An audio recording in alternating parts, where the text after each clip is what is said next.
Hello there, everybody. How are we all? I'm not great. We'll get into all of that later. Yes. Apologies I wasn't around yesterday. I've had a hell of a 24 hours, let me tell you. Yes.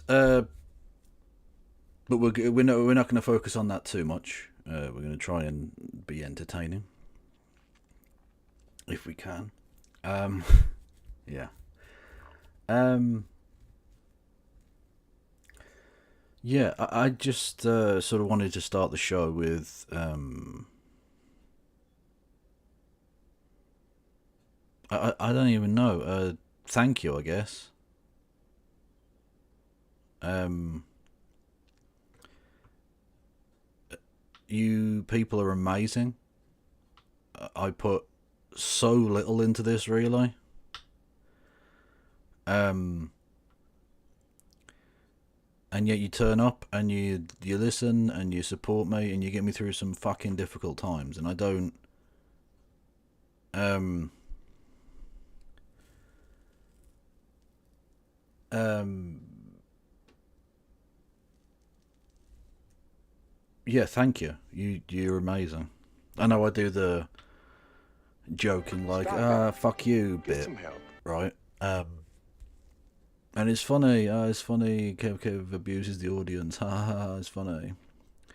Um, but I rarely do the sincere. I should have been on sincerity cam, really.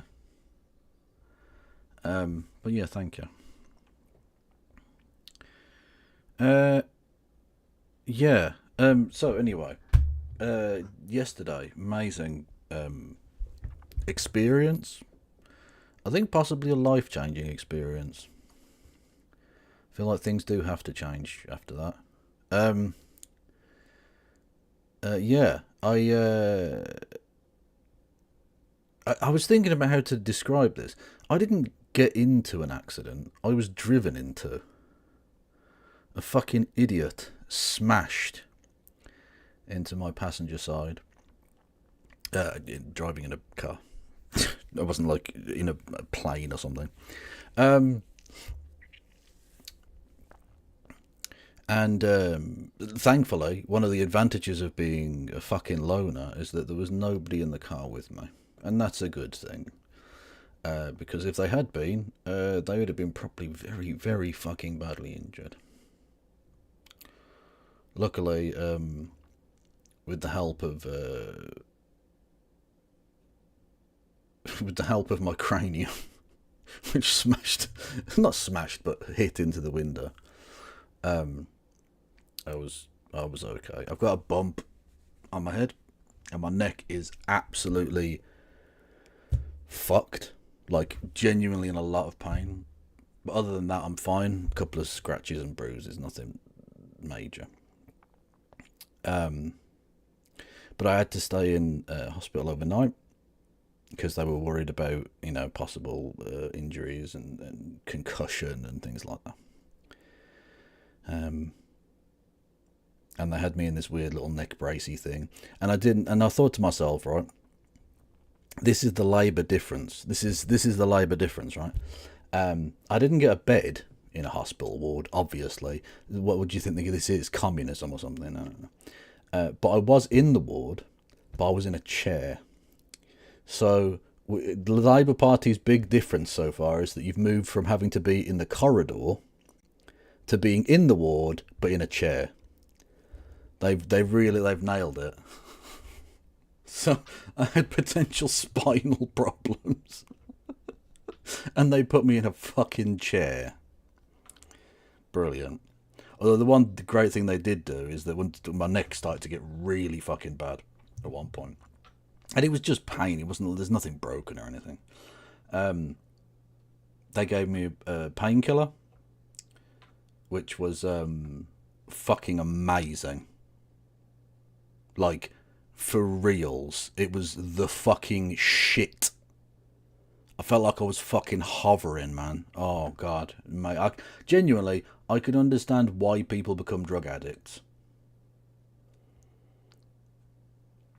I can absolutely understand why people become like fucking Oxycontin heads or whatever, because I don't even know if it was actually, it could have been anything.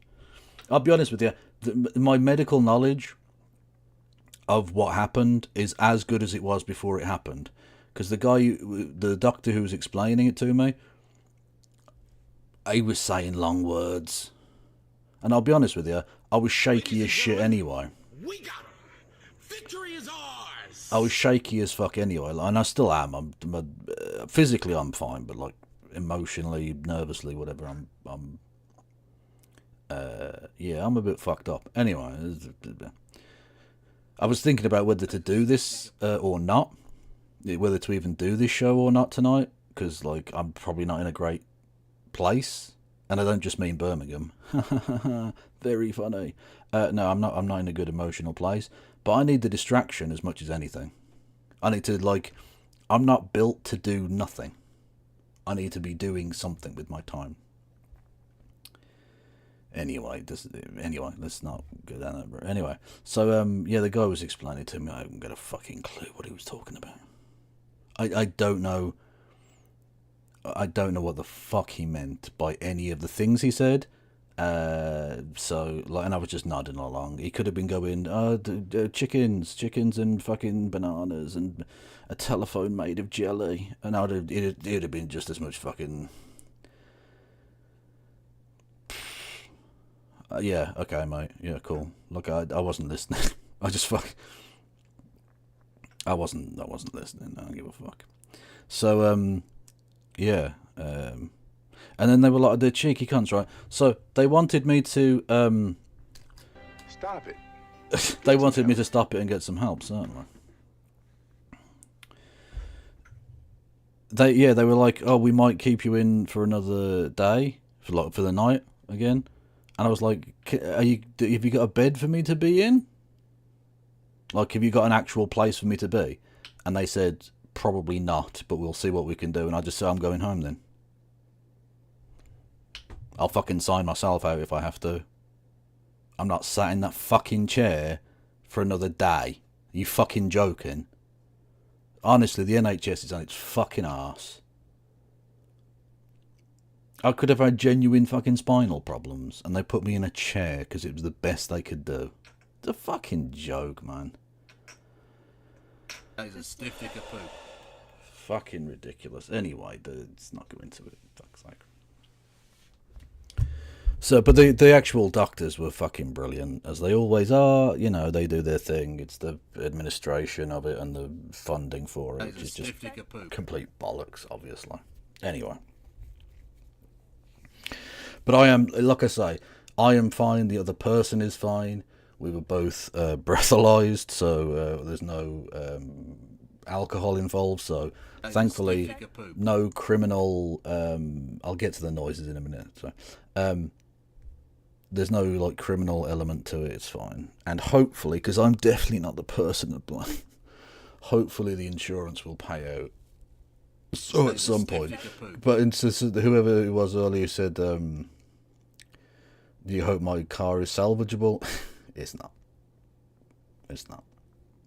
It's fucked, basically. It's scrap. So yeah. Yeah. My mum, bless her. She is the most mother hen person ever. Frankly, annoyingly so at times. But there's a lot of noise. I'll get to them in a second. Thank you. They've been doing. She came round and like was cooking for me, and like fucking. She was like she basically she was doing too much. That is a stiff dick of poop.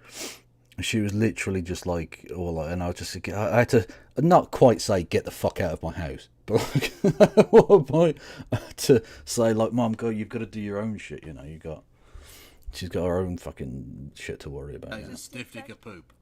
With my dad, that's the beautiful thing about me and my dad's relationship. If he ever did anything like that, I could just say to him, "Get the fuck out of my house," and he'd understand, and vice versa. He'll do that.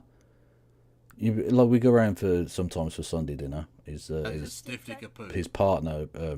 There's a lot of fucking noises. What the hell is going on here? Yeah, there's I'll go around for dinner or whatever, and you know, and when he gets tired of you, he'll just go on, fuck off now. That's a stiff dick of poop. Because that's the relationship we have. It's nothing. It's not offensive. It's we both understand we have our limits, and we both understand that we can get on each other's nerves. So when it comes time for that, rather than having like rather than let it build up and to the point where it becomes serious, and you go get the fuck out of my house, and it means something, you just go on, fuck off with you. And both of us understand that means like we need some fucking space. Like when a cat hisses at you or something, you know. They don't want to fight you. They just want you to leave them the fuck alone. It's like that, you know. So yeah. So anyway, yeah. I had to be driven back like a peasant. Driven back because I don't have a fucking vehicle anymore.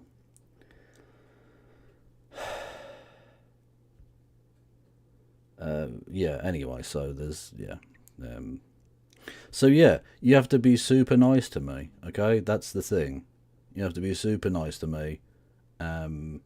Because I'm fucking mental. Also, they said the doctor said because of the painkiller they gave me, I might not shit for a bit.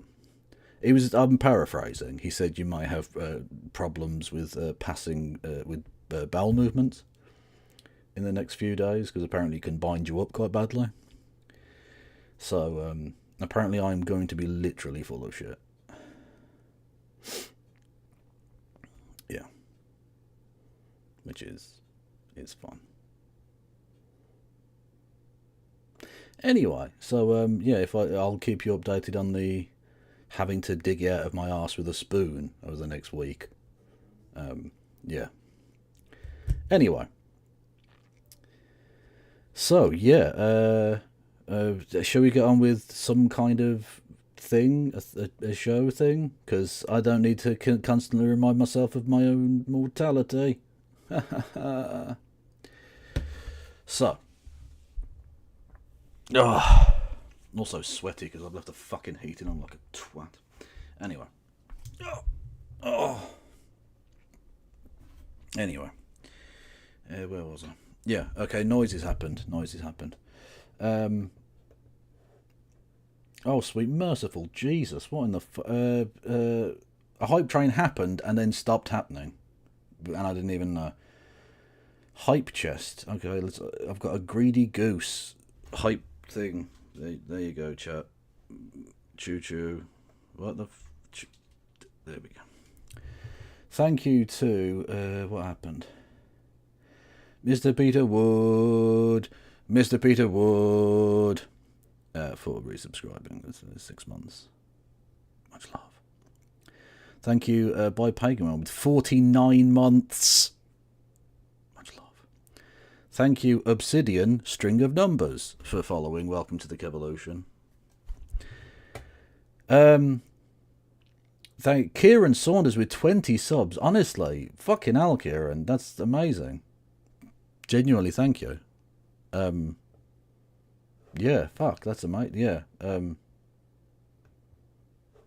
Fuck, I'm gonna have to suck. Can you grow an extra dick and I'll suck that as well? I don't know. Can I suck 2 at a time? Probably. I'll give it a bash. You never know. Thank you to Eric the Red. We are with you, Kev, and we need each other. Well, thank you very much. Yes, thank you, Eric. Thank you for resubscribing. Thank you, Anonymous Gifter with 10 subs. Much love. Much love, Kev, from all of us. Hope you are okay and to reinstate our appreciation for you. Thank you, Anonymous Gifter with 10 gifted subs. I will suck your anonymous dick. I will. Thank you, Fagoat. Thank you, Fagoat. Thank you, Fagoat, and Fagoat, and Fagoat, and Fagoat. Thank you, everyone, for the hype train. And thank you, Elliot, with Bitty Bits, and that very nice message. You people are amazeballs.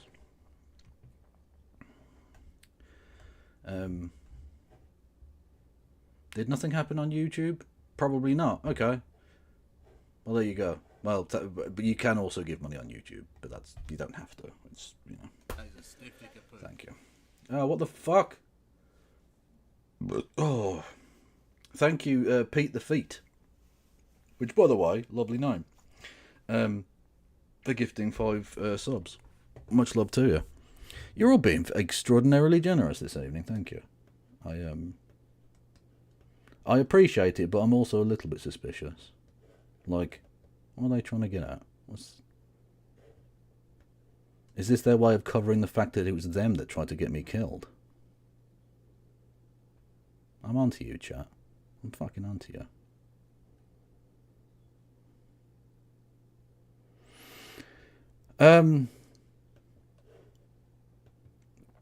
Yeah, anyway. Right, so, yeah, you can hit the follow button, you can subscribe, you can subscribe with Amazon Prime, you can give subs to the community, you can do bits messages, you can do bits messages, you can do super chats via the Streamlabs link below.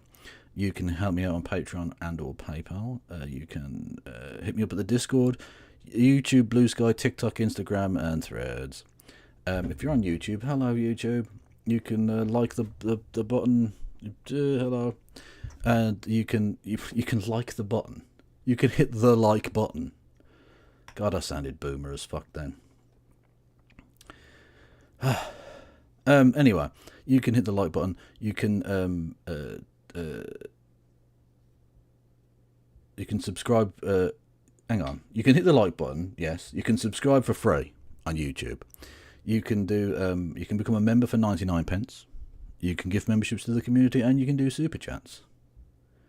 These are things available to you as options. Thank you, everybody. Right. Right. So, I was going to start off with the Keir Starmer stuff, but there's been events. You're gambling with the lives of millions of people. Whoa, I didn't mean to press play on that. That's the thing we're going to watch. Right. So, the title will be down there, won't it? The title is Zelenskyy and Starmer go to kiss the ring, and I was going to show you how obsequious and shit and grovelling and pathetic Keir Starmer is, and don't worry, we will get to that. We will get to that. It's honestly fucking tragic. But then I saw this unbelievable clip. This is the leader of the free world, supposedly.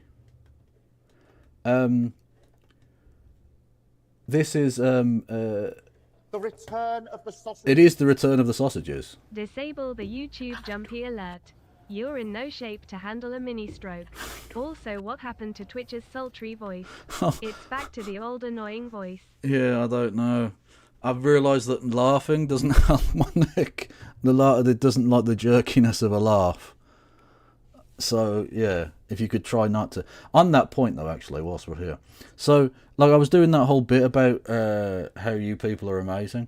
And I love this, right? So, I put out earlier that I'd been involved in a crash, right? And everyone was really nice about it. And then, to advertise the stream, I put out the link, you know, on the Discord, which you should all go and follow, by the way.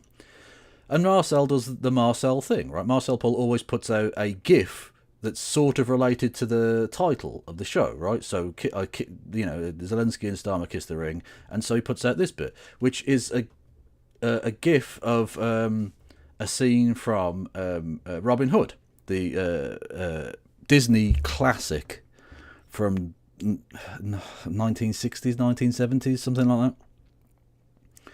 And which is amazing. The film I fucking loved as a kid. We had it on VHS, and I must have watched that film 200 times.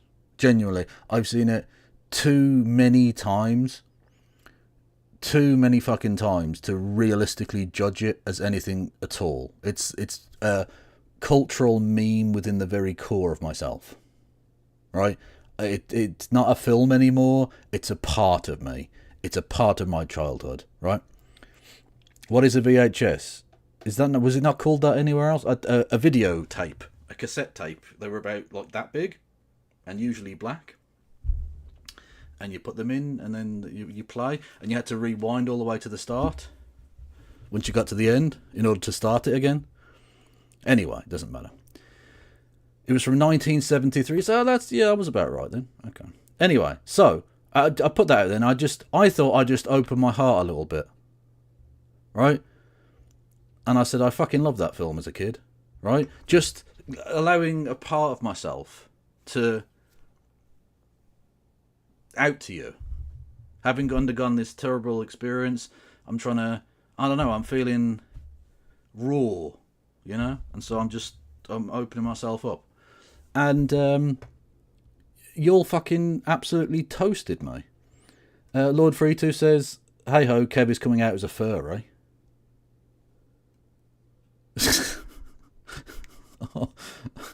And then Marcel comes with, you liked a film about a band of rebels stealing from the rich to give to the poor. Wow, I'm shocked. Fucking hell. Absolutely torched. Absolutely fucking torched. Furry confirmed. Socialist to furry pipeline is real, folks. And then Phantom with a weird one. Which ring? The one on the finger or the one on the cock?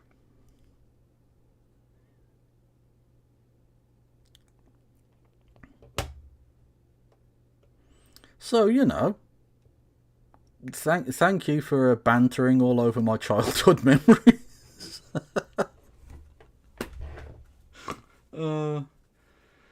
Absolutely beautiful. Oh, and by the way, to everyone, I've already contacted No Justice MTG to apologise about last night. In theory, I could have dropped them a message last night, but in theory, I was also sober, and I wasn't sober. I was high as fuck on painkillers, so there's that. Anyway, so, what was I saying? Oh, yeah, okay, so, Starmer and Zelenskyy went to Washington, D.C. That would be the Prime Minister of the United Kingdom and the President of Ukraine, respectively, to try and get Donald Trump to not be a massive cunt. Keir Starmer tried to suck his dick, and, to put it mildly, the clip you're about to see of Zelenskyy being, I mean, just, I don't even know how to describe. Donald Trump and J.D. Vance didn't invite Vladimir Zelenskyy to America to do diplomacy. They invited to try and humiliate him. Donald Trump and J.D. Vance are fucking vermin. Subhuman scum. You're gambling with the lives of millions of people. You're gambling with World War III. You're gambling with World War III. And what you're doing is very disrespectful to the country, this country. That's back to you. Far more than a lot of people said they should have. Have you said thank you once this entire meeting? No, in this entire meeting, have you said thank you? You went to Pennsylvania. You fucking piece of shit, J.D. Vance. That you're a diplomat and you're doing this in front of the media. You people are fucking filth. You really are. And campaign for the opposition in October. Offer some words of appreciation. That's the thing. You went to campaign for the opposition. That's it. You went to campaign for the opposition. Not you were a world leader who did an event with Joe Biden, who was the president of the United States at the time. No. You campaigned for the opposition. So it's not even that they've got some principled stance about the thing. It's not even that they're just lackeys of Putin.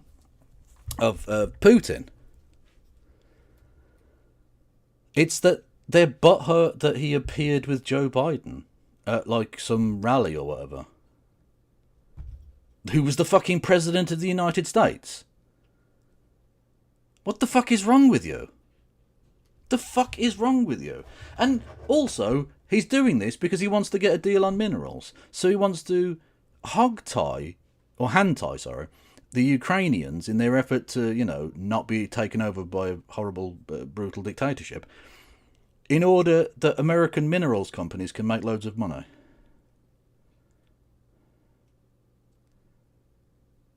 That's it. Blatant extortion.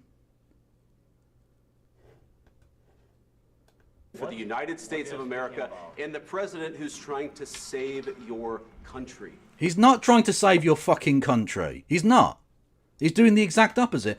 And even if he'd campaigned for Joe Biden, or for Kamala Harris, which he didn't do, by the way, but if he had campaigned for Kamala Harris, could you have blamed him? Could you have possibly blamed him, considering that they were planning to continue to support him, and you two are a pair of cunts who are trying to destroy him and his country and give away Ukraine to Vladimir Putin? But they didn't grovel enough. Like, fuck you, America. You're not even doing this for the good of Ukraine. You're doing it to weaken a geopolitical enemy. And he's done that, by the way.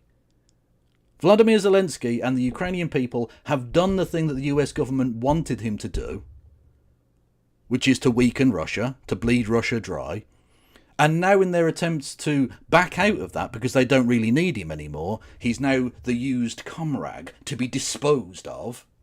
As I told at the very start of this war, is exactly what they would fucking do. As soon as you're of no use anymore, you get discarded.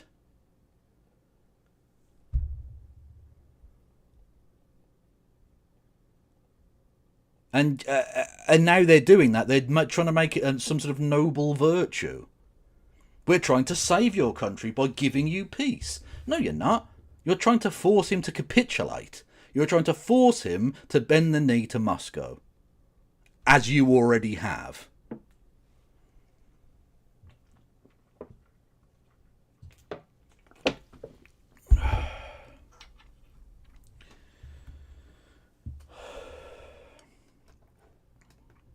Please, you think that if you will speak very loudly about the war, He's not speaking loudly. He's not speaking loudly. Your country's in big trouble. He did speak. He shouted at him. He literally interrupted and shouted at him. What a fucking petulant little bitch. He's not speaking loudly. We just heard him shouting. What are you talking about? We literally did just hear him. It's fucking insane. These are diplomats. Donald Trump and J.D. Vance are the two leading diplomats of the United States of America, and this is how they act in public. What the fuck are they like behind the scenes? Do they just start beating themselves, punching their dicks and shitting everywhere? Like, what do they do?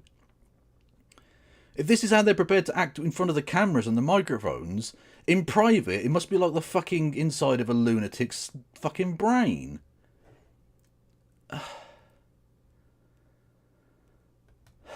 Unbelievable shit, man. Can I Wait a answer? minute. No. You've done a lot of talking.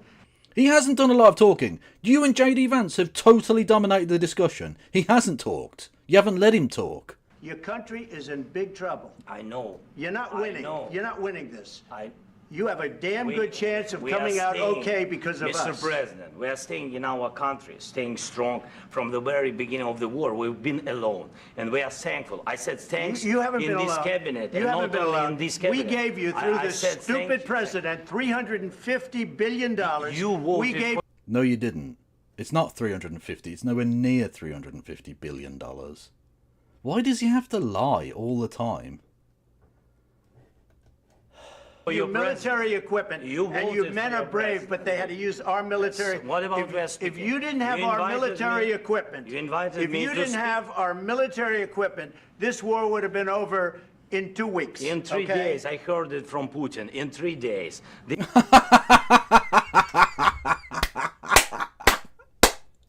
He's so Chad. Oh my god. He's literally just saying, yeah, we heard that shit from Putin. You're just like Putin. Fuck you. To his face. In his own fucking house.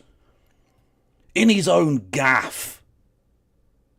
He went to the man's fucking yard and absolutely stunned him. Oh, I mean, look, I'd have perfectly understood if even under all of this, Zelenskyy had just cowered in the corner and just gone, yeah, sorry. Thank you. Sorry. Because, like, he needs the weapons, right? Everyone knows he needs the weapons. So it would have been perfectly understandable if he'd gone there and not just bent the knee, but bent over the table and let Trump and Vance have their way with him. Totally understandable if he'd done that. And he didn't. He refused to be the pathetic lackey of these two fascist cunts. It's beautiful. It's fucking beautiful. Honestly. I've got a lot of respect for him, man. So much respect. This is something Maybe new less. in 2 weeks. Of course he has. It's going to be a very hard thing to do business like this. I Again, tell you you. just say thank you. I said a lot of times thank you to American people. Accept that there are disagreements, and let's go litigate those disagreements rather than trying to fight it out in the American media. You're the one fighting it out in front of the American media. This bit is supposed to be the stage-managed, nicey bit. You two are the dickheads who are out here being cunts. JD Vance is scum. Honestly, I hope JD Vance gets fucking AIDS. The prick. When you're wrong. We know that you're wrong. But you see, I think it's good for the American people to see what's going on. I understand, sir. I think it's I very understand. important. That's why I kept this going so long. You have to be thankful. You don't have the I'm cards. thankful. You're buried there. Your people are dying. tell you You're again, running I low know. on soldiers. Don't- Listen, don't, please, you're running Mr. low on President. soldiers. It would be a damn good thing. Mr. And President. then you tell us, I don't want a ceasefire. I don't want a ceasefire. I want to go, and I wanted this. Look, if you could get a ceasefire right now, I tell you, you take it so the bullets stop flying and your men stop getting killed. Of course we want to stop the war. But you're saying you don't want a ceasefire. But I said to you. I want a ceasefire. Dickhead, you want a ceasefire because you want Russia to win. He doesn't want a ceasefire because he doesn't want Russia to win. That's the difference. What you want is not peace. What you want is capitulation. What you want is for Ukraine to be swallowed up by Russia. You don't want a peace. You just want quiet. With guarantees. Because you'll get a ceasefire faster than an agreement. Ask our people about ceasefire, what they think. That wasn't doesn't with matter me. for you what- That what wasn't this with me. means. It That was wasn't with with you. a guy named Biden who was not a smart person. Oh yeah, whereas you're a fucking genius. Donald Trump, I can guarantee you one thing. You doing this, you trying to humiliate the nation of Ukraine this way, will not make the Ukrainian people feel more kindly about your position. I guarantee you it will make them hate you. I mean, fucking despise you and not want what you want. Like, the idea that, oh, well, the people of Ukraine didn't want an immediate ceasefire under Biden, but they will under me. No, they won't. Whatever you suggest now, the Ukrainian people will not want. Because it's come from you. A man who purposely brought their president there to humiliate him. And not in the way that, like, we're about to watch with Starmer, who willingly went there to be humiliated. He wanted to be humiliated. Everyone knew from the fucking start that Starmer was going to get humiliated, and Starmer has some sort of kink for that humiliation. Whereas Zelenskyy, whatever you think of him, is a proud man. He's a proud man who won't take that shit. He's a proud man who's gone through 3 years of war, which has clearly aged him pretty badly. A lot of stress involved in that. But as he said at the very start, I don't need a ride, I need tanks. He wants to fight this out, because that's what the Ukrainian people want. They'd rather die fighting than succumb. And that level of, like, not being able to be bought isn't something that Trump or Vance can understand. Because in the world of Trump and Vance, everything's for sale. If the price is right, anything's for sale, including countries. Literally, he offered to buy Greenland, a place that has Danish citizens in it. Because to Trump, nothing means anything. Everything just has a dollar sign on it, and that's it. Whereas some people have a sense of pride about them, a sense of honour, a sense of actual patriotism. Not the fake patriotism where you want to kill brown people at the border or whatever like that, right? Actual patriotism, where they care about the country that they're from, and they wish to defend it from external and indeed internal threats. And that kind of immovable object is completely unthinkable to Trump. Because for Trump, he doesn't hold a position. There's no principle behind any of it. Literally, one of my favourite games to play or to watch is on social media, watching Trump fans take completely contradictory views from day to day based on what Trump has said. So Trump will come out and say, Vladimir Zelenskyy is a good man. And so they'll come out and say he's a good man. Then the next day, because he's spoken to some fucking fascist gobshite, the fucking intellectual pigeon that is Donald Trump will come out and say, he's a dictator, he's a piece of shit. And all the Trump people will go, yeah, he's a dictator, he's a piece of shit, I've always hated him, what a wanker. And then the next day he'll come out and say, he's really good, we're going to sign this minerals deal, fucking awesome, yay. And they'll go, yeah, oh, it's fantastic. Oh, Donald Trump's pulling off this fantastic minerals deal with the cool Zelenskyy, that's nice. And you watch, after this, they'll all be like, oh, Vladimir Zelensky's a piece of shit, he doesn't even say thank you every 5 seconds.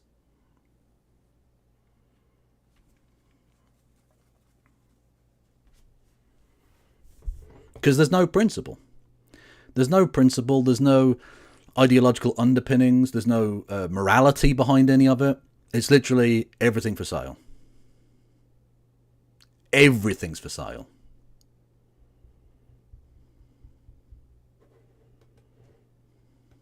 That was with Obama. It was your president. Excuse me. That was with Obama, who gave you sheets, and I gave you javelins. Yes. I gave you the javelins to take out all those tanks. Obama gave you sheets. In fact, the statement is Obama gave sheets and Trump gave javelins. The fuck are you talking about, you utter cunt? You got to be more thankful, because let me tell you, you don't have the cards. With us, you have the cards. But without us, you don't have any cards. One more question to Mr. Vice President. I'm sorry, here. It'll be a tough deal to make, because the attitudes have to change. Yes, your attitude does have to change, yeah. Unbelievable. Unfucking believable. Unbelievable. I genuinely am flabbergasted that he would go out in public and do that. Even for Trump, this is mental. What did Zelenskyy say behind the scenes that got him that pissed off? For real. Like, he must have come out there and told some real truths. He must have come out there and absolutely roasted him or something. He looks like he wants to punch Trump. It would have been amazing if he'd punched Trump. I'd have fucking loved it. That would have been brilliant. Exactly. And Donald Trump forgets he did threaten to withhold stuff because he wanted to get dirt on his opponent's son. Unbelievable. It's not just that the Zelensky's better off without the USA. I think the world is. I think the world needs to forget about the USA at this point. They can't be trusted. They're ruled by fucking maniacs. I mean, absolute fucking lunatics.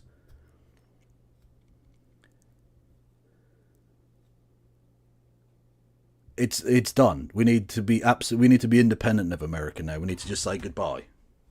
Go away. You can't be trusted.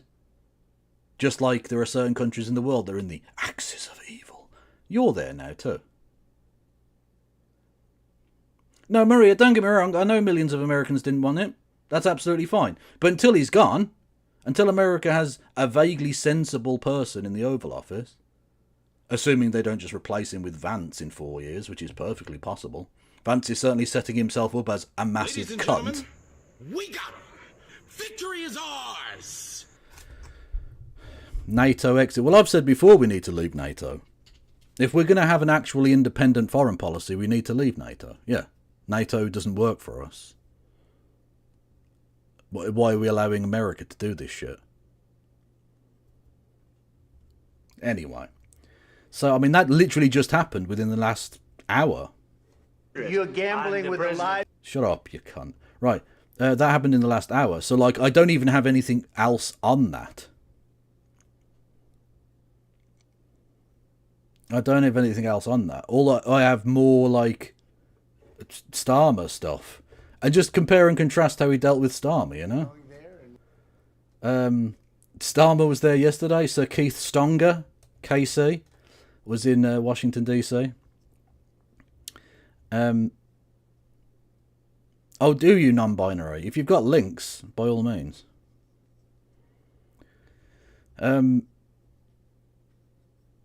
There's Trump's tweet. What? What did Trump tweet? I could just go and look, but I'm not going to. And Zelenskyy has left. That's it. Really? Did Zelenskyy already leave? No way.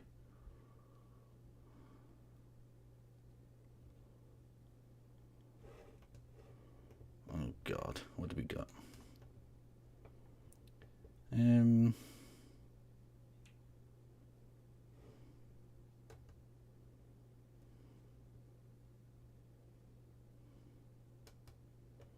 What the fuck is this? Second And my question. second question for President Zelensky. Do you ever, why don't you wear a suit? Why don't you wear a suit? You're at the highest level in this country's office and you refuse to wear a suit. Just want to see if you, do you own a suit? Yeah, problems. A lot of Americans have problems with you not Really? respecting I don't the have dignity of this such- office. Okay, why doesn't Elon Musk ever wear a suit? Why doesn't Elon... I mean, firstly, why does it matter? Secondly, why doesn't Elon Musk wear a suit? He wore a fucking... Not just a shit little... He's the same T-shirt. Does Elon Musk own more than one T-shirt? I don't know.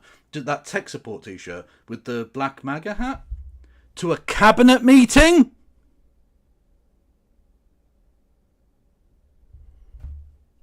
Apparently that's fine.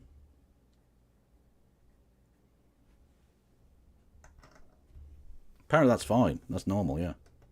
I will wear costume after this war will finish. Okay. Yes, maybe one, Maybe something like this? something like Yes, yours. sir. Yes, That'd be great. maybe something better. I don't know. We will see. Maybe something cheaper than yeah. Thank you. Thank you for That imagine that. Imagine you're in the fucking White House. You're in the White House with the President of the United States and the President of Ukraine, and you get to ask a question to them. Genuinely, like, potentially a career-defining moment. If you ask the right question and you get a good answer, right, you get the answer that gets remembered. It could become a clip that will be talked about in a century's time. It's that potential. That's how big a thing this could be for you. And the question you ask... Why don't you wear a suit? Honestly, I mean, just go and play Minecraft. All I can say to that journalist, please go and play Minecraft. Go and play Minecraft. Go and play Minecraft. Go and play lots and lots and lots of Minecraft, you worthless fleck of shit.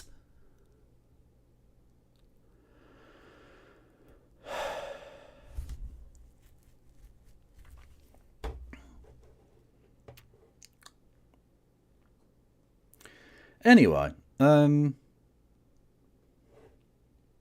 costume is kind of how we say suit in Bulgarian.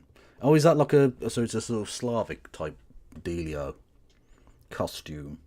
Well, that's fair enough. Like in English, you have like a bathing suit can be called a swimming costume, for instance. Yeah. Trump cuts short talks with Ukraine Zelensky over Oval Office blow up. Unfortunately, the Oval Office didn't actually blow up, though. That's a joke. Leave me alone. The pair had planned to sign an agreement and hold a joint press conference, but Zelensky was instead preparing to leave the White House. President Donald Trump has cut short talks with Ukraine's Volodymyr Zelensky over a deal of the US access to the country's rare earth minerals, and shouting at him in the Oval Office. The grown-ups really are in charge, everybody. In the last 10 minutes of the nearly 45-minute engagement devolved into a tense back and forth between Trump, Vice President J.D. Vance and Zelensky, who had urged skepticism about Russia's commitment to diplomacy, citing Moscow's years of broken commitments on the global stage. It began with Vance telling Zelensky, "Mr. President, with respect, I think it's disrespectful for you to come to the Oval Office to try and litigate this in front of the American media." Zelensky tried to object, prompting Trump to raise his voice. You're gambling with millions of... Oh, we already watched this. It was an astonishing display of open antagonism in the Oval Office, a setting better known for somber diplomacy. Trump laid bare his efforts to coerce Zelensky to agree to giving the US an interest in the country's valuable minerals and push him towards a diplomatic resolution to the war on the American leader's terms. Earlier in the meeting, Trump said that the US would continue to provide military assistance to Ukraine, but said he hoped that not too much aid would be forthcoming. We're not looking forward to sending a lot of arms, Trump said. We're looking forward to getting the war finished so we can do other things. Trump suggested that Zelensky wasn't in a position to demand concessions. We're in a good position. You don't have the cards right now, Trump said, pointing his finger towards Zelensky. With us, you start having cards. He also accused Zelensky of being disrespectful to the USA. I would argue Trump is way more disrespectful to the USA. Oh, I mean, this is... Honestly, Donald Trump is fucking scum. The Russians were right to invest in making sure that Donald Trump became president because they got exactly what they wanted. This is exactly what they wanted. They couldn't have done better than get one of their own people in the fucking White House.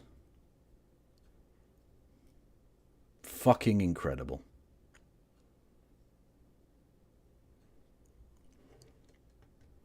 Yeah, it's just open and shut case of extortion. It's like a mafia boss. It's a mafia boss going and saying, "Nice country you got there. Be a shame if we just let Russia take it, wouldn't it?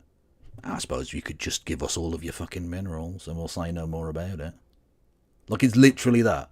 It's literally that. Fucking scum. Honestly. If Donald Trump died, I would masturbate. I'm just saying that. Fact. So, we saw in Volodymyr Zelensky a man trying to remain calm, but ultimately not bending the knee, not being a pathetic piece of shit. Shall we see the opposite of that? From our dear leader, Keir Starmer. Fucking end me. We'll be going there, and we expect to see each other in the near future. We'll be announcing it. But we're going to be discussing many things today. We'll be discussing Russia-Ukraine. We'll be discussing trade and lots of other items. And I think we can say that we're going to be getting along on every one of them. We've had a tremendous relationship. And frankly, the Prime Minister and I have met twice before, and we get along very famously, as you would say. And I look... Why are you laughing at that? What, was that a joke? That was a he, was it? Fucking hell. Forward to it very much. We look forward to the day and the meeting. We'll be having a luncheon after this, and then another work session. And I believe we're going to have a press conference at the end. So, Brody, we already know what... Sorry, I should read that out.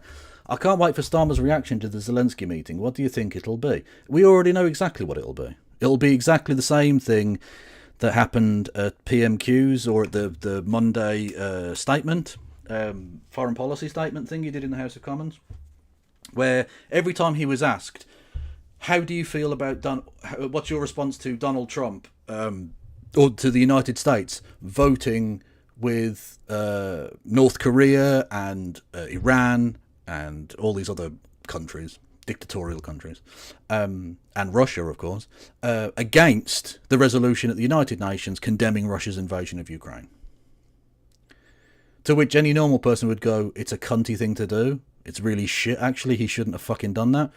To which he'll just refuse to actually answer, like, just refuse to actually take on head on the part of the question that was, what do you think about the USA doing, blah, blah, blah, and just state the UK government's position, which was, well, we voted in favour of the resolution because we want to support Ukraine, and completely ignore the US as part of that. Just pretend like that bit isn't happening. And that's what will happen. Someone in the Parliament, next time Keir Starmer gets up to speak, someone will ask him, do you condemn President Trump acting like a wanker towards Volodymyr Zelensky and not supporting him and blah, blah, blah. And he'll just say, the UK government's position is that we absolutely stand wholeheartedly with the people of Ukraine and will continue to give them as much assistance as possible. and then sit down. That'll be it. I guarantee you, almost word for word, it will be exactly that.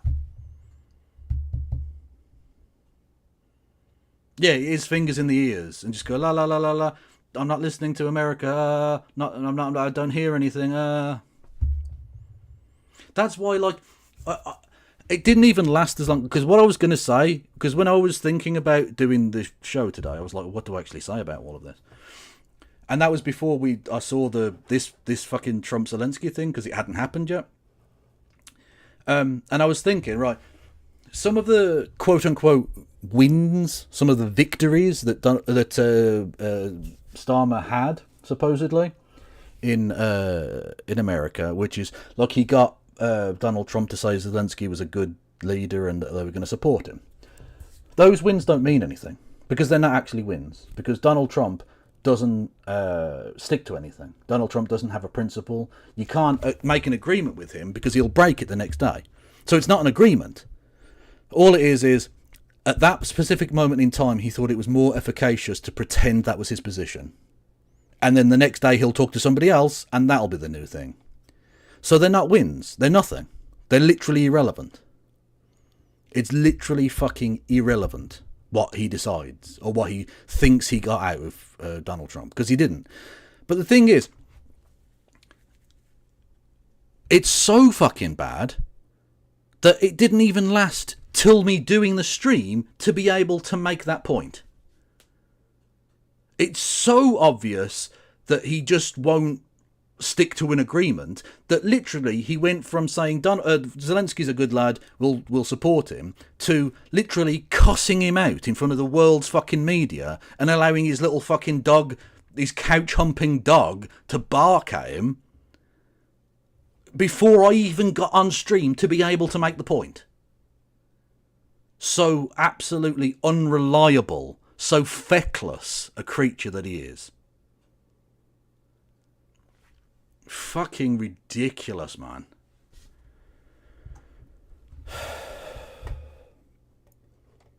I look forward to it. And Mr. Prime Minister, thank you very much. Like, I've literally seen some people in the British media say this is his Falklands moment. The Falklands, by the way, being a shitty war that Margaret Thatcher waded into in order to turn around her absolutely flailing electoral chances, and unfortunately, very successfully turn around her flailing electoral chances. This is nothing. Nothing. Literally fucking nothing.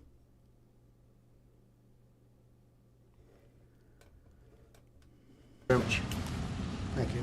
Thank you, Mr. President. Can I say thank you for your hospitality, for your leadership. We have met a number of times, we've talked a number of times, and we have had a very constructive conversation. I'm sure we will today. And of course, our countries have been bound together for a very long time now.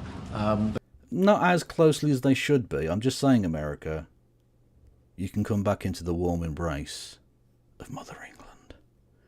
Britannia's bosom welcomes you warmly. Come back into the fold. I know it would be 50 colonies, well, 51 when Canada joins. 51 colonies rather than 13. So, you know, you've grown up over the years, that's fine. We all fill out over the years, you know. Come back into the fold. We'll accept you. You will have to apologise, obviously, for that whole, you know, tea incident in Boston. We won't go into it, but like we'll sort out the details. But you will be welcome. The closest alliance, I think, of any two countries when it comes to prosperity and security, and I know that together we will strengthen that even. Talking of prosperity, you know, Keir Starmer's whole bit about like not what's the word, growth, right?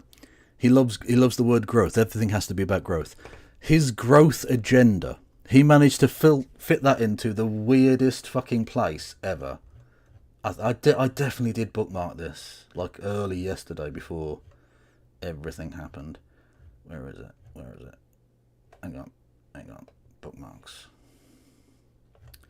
Oh, you look at the Pope's not in a critical condition anymore. Absolute cock tease. Ridiculous. Where are we? Where is it? Where is it? Come on. Here we go. In the brochure or the program or whatever for the British Kebab Awards. The British Kebab Awards, right?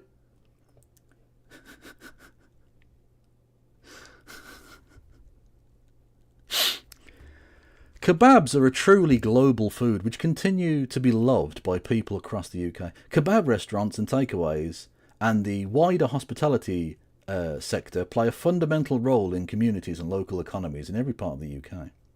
The government is committed to delivering for small businesses and boosting productivity so that we can continue to build on the partnerships with businesses to achieve our mission. The return of the sausages. Yes. Tell us more about Keir Starmer's growth. Thank you. I won't. That is why we must work our mission for growth. That is why we must have a mission for growth. He's writing for the British Kebab Awards. Literally. Our mission for growth. It's the British Kebab Awards. What the fuck is... What? You utter fucking cringe lord. Jesus Christ. Anyway. And on issues like Ukraine, thank you for changing the conversation to bring about the possibility that now we can have a peace deal. Oh, fuck off, man.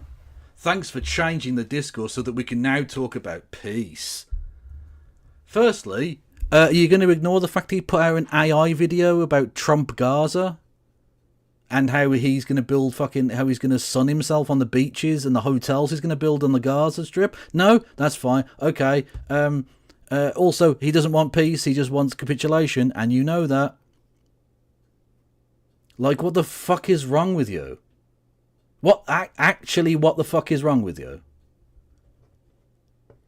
He doesn't want peace. He doesn't fucking want peace. He's changed the discussion, but the discussion is now, well, America can't be fucking trusted. America can't be trusted. We can't rely on them. We need to fucking break it up. And we want to work with you to make sure that peace deal is enduring, that it lasts, that it's a deal that goes down as a historic deal, that nobody breaches, and we'll work with you to make sure that that absolutely happens. And it is my pleasure to bring from His Majesty the King. We'll go back, right? So he's talking about this. He's talking about, you know, the war and how they're going to work towards peace. Fine. And then, like, this, honestly, this is next level. It's next level.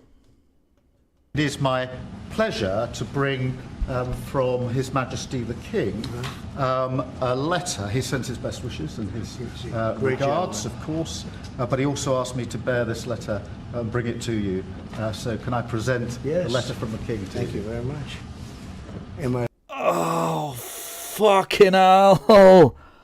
Oh. Oh.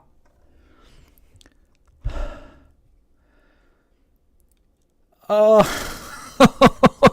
The country's dead. The country's fucking dead, man. Like, I was gonna do a joke bit. You know, I was gonna do Cathay. I'm about to explain. I had this whole bit set up. When I first saw that, obviously I was like nearly sick to the pit of my fucking stomach when I saw this morning. But I had this whole bit set up in my head where I was going to do a joke about, like, oh, this isn't a disgrace. This doesn't embarrass the entire nation. Because actually this is a flex. This is a flex by Starmer. Because Starmer knows he can't read. So actually it's like a secret jab at him. So it's a fucking power move by Starmer. Like, ha ha ha, I'm literate. Ha ha ha. And I couldn't do it. I couldn't bring myself to have that reaction. It's too fucking cringe. It's too pathetic. It's too embarrassing. It's like I don't know that I should be allowed to even play you that clip, because it's the equivalent of political rim job. What we've just seen there is political rimming. And that's pornographic. That's 18 plus. It's so spineless, supine. It embarrasses the country. Nobody thinks this is a good idea. Nobody thinks this is a good idea. Nobody thinks this makes us look anything more than just America's pathetic bitch. Like, Tony Blair didn't do anything as bad as this. And he literally fucking went into an illegal war for America. That's how badly he bent over backwards. And even he didn't be like, I've got a letter from the Queen for you. Oh, you know what? You deserve to lose the next election. I'm not happy about the fact that Nigel Farage is going to be the next Prime Minister, but you fucking deserve to lose. You're so shit at this. You're so shit at this. And it gets to the point where, like, he literally had a member of his cabinet resign today, right? Annalisa Dodds. Where are we? She's further up here. Literally resigned. She was the International Development Secretary and the Women Inequalities Secretary. Because those two aren't different jobs, apparently. Whatever. Anyway, she resigned. Because he cut down international aid in order to increase military spending. Just to impress and lick the dick of Donald Trump. To lick the tiny tadger of Donald Trump. That's it. And this was clearly like on the fly, completely on the hoof, not planned at all, because he decided to tell Annalisa Dodds, the Minister for International Development, of this change to her budget a day before it was announced to the media, and 2 days before it was announced to Parliament. For those outside of the UK, you're supposed to only reveal government policy to Parliament first. He announced it to her, then the next day to the media, then to Parliament.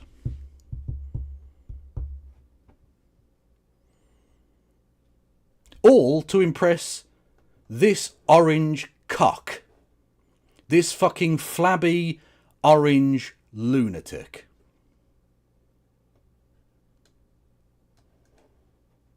And, by the way, it just goes to show you, when he wants to, he can find a few billion. He could have chosen to end the two-child benefit cap. He could have chosen to allow old people to heat their houses. He could have done. He didn't, though. He didn't. Can find it for military stuff, though, so, you know. Anyway, also, on that point of the two-child benefit cap, here we go. The government is considering exempting under fives from the two-child benefit cap to bring child poverty down. So apparently they are aware that getting rid of the two-child cap helps with getting child poverty down. But apparently, according to the government, after the age of 5, the children don't need to eat. They don't need clothing, they don't need housing or anything. No, it's fine. Only the under 5s really should have any money whatsoever. After the age of 5, they're alright. You just leave them on their own. They can go and work down a chimney, can't they? Can they work in chimneys or down a mine or something? That'll be fine. That'll be fine. What a fucking ghoul! Supposed to read it right now? Yeah, please do. I will do. I've got to tell him what your reaction is, so I need to know. I need to know. He is a great gentleman. A great, great gentleman.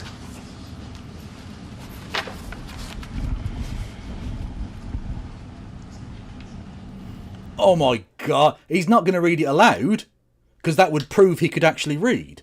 He's definitely going to read it in his head, though. He definitely is. Oh my god. Oh, that's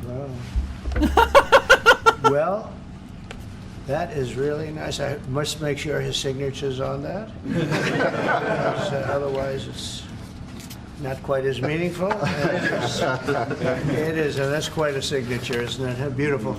He's a beautiful man, a wonderful man, and we appreciate it. I've known him, gotten to know him very well, actually. First term and now second term.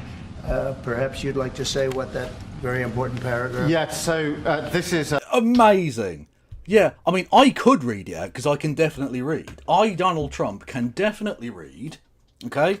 100%. I can read. I am literate and can definitely read what this paragraph says. But obviously, as it's the king, you should read it. Yeah, but I could definitely read it. Honest, I could. But you can read it. It's fine. It's fine. I'll let you do it. Go on. Knock yourself out, kiddo. He's the most illiterate bastard ever. Honest to God. Fucking Egypt. A letter from His Majesty the King. It's an invitation for a second state visit. This is really special. This has never happened before. This is unprecedented. And I think that just symbolises the strength of the relationship between us. So this is a very special letter. I think the last state visit was a tremendous success. It was. His Majesty the King wants to make this even better. Really? Because Parliament literally voted not to allow him to speak. At Parliament. Not, obviously he could speak in general. But literally Parliament, a Tory majority Parliament, voted to not allow him to speak in Parliament. I wouldn't call that a success, if I were you. I wouldn't call a fucking protest of like 500,000 people, was it? Against him in London? I wouldn't call that a success. I wouldn't call that a success. Yeah. Zelenskyy kissed the ring. No, he didn't. Actually, thank you for reminding me. Zelenskyy didn't kiss the ring. I should change my title.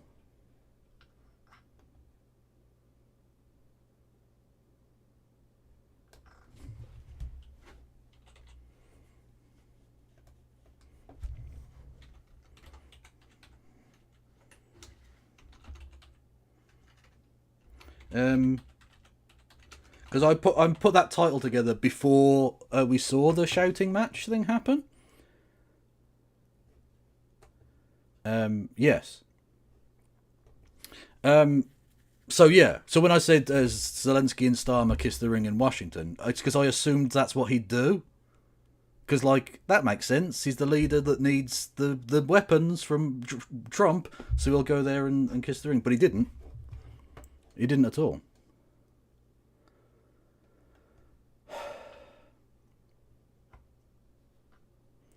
What is this?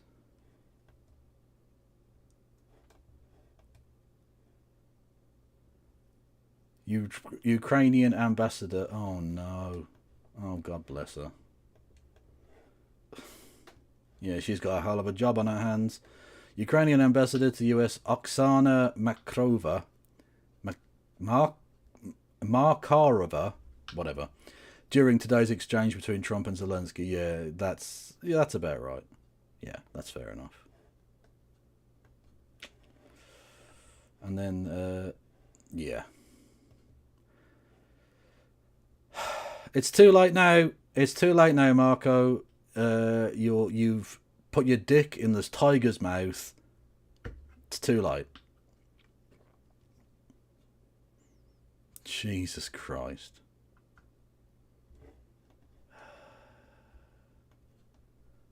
Unbelievable.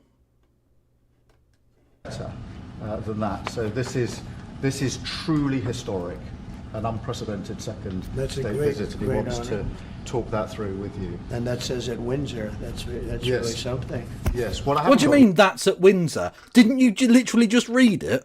Why are you asking questions about the contents of a letter you definitely just read?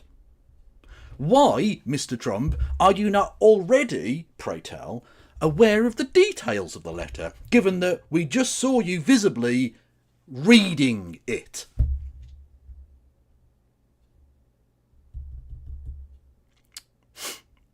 Okay. Oh, yeah, okay, cool. Yeah. No, he definitely read it, though. He can definitely read. He can read, chat. I don't like your snide insinuations, chat, that this man cannot read. That is outrageous.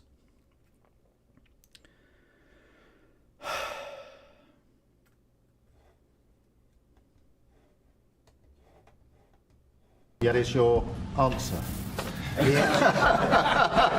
I do need to. The answer is yes. On behalf of our wonderful First Lady, Melania, and myself, the answer is yes, and we look forward to being there. And she's not fucking going with you, cunt. The agreement is clearly she'll turn up for, like, inauguration. She might turn up for, like, the State of the Union or some shit like that. She's not flying with you abroad. You might get one of those very unconvincing body doubles that everyone is aware isn't actually her. Sure.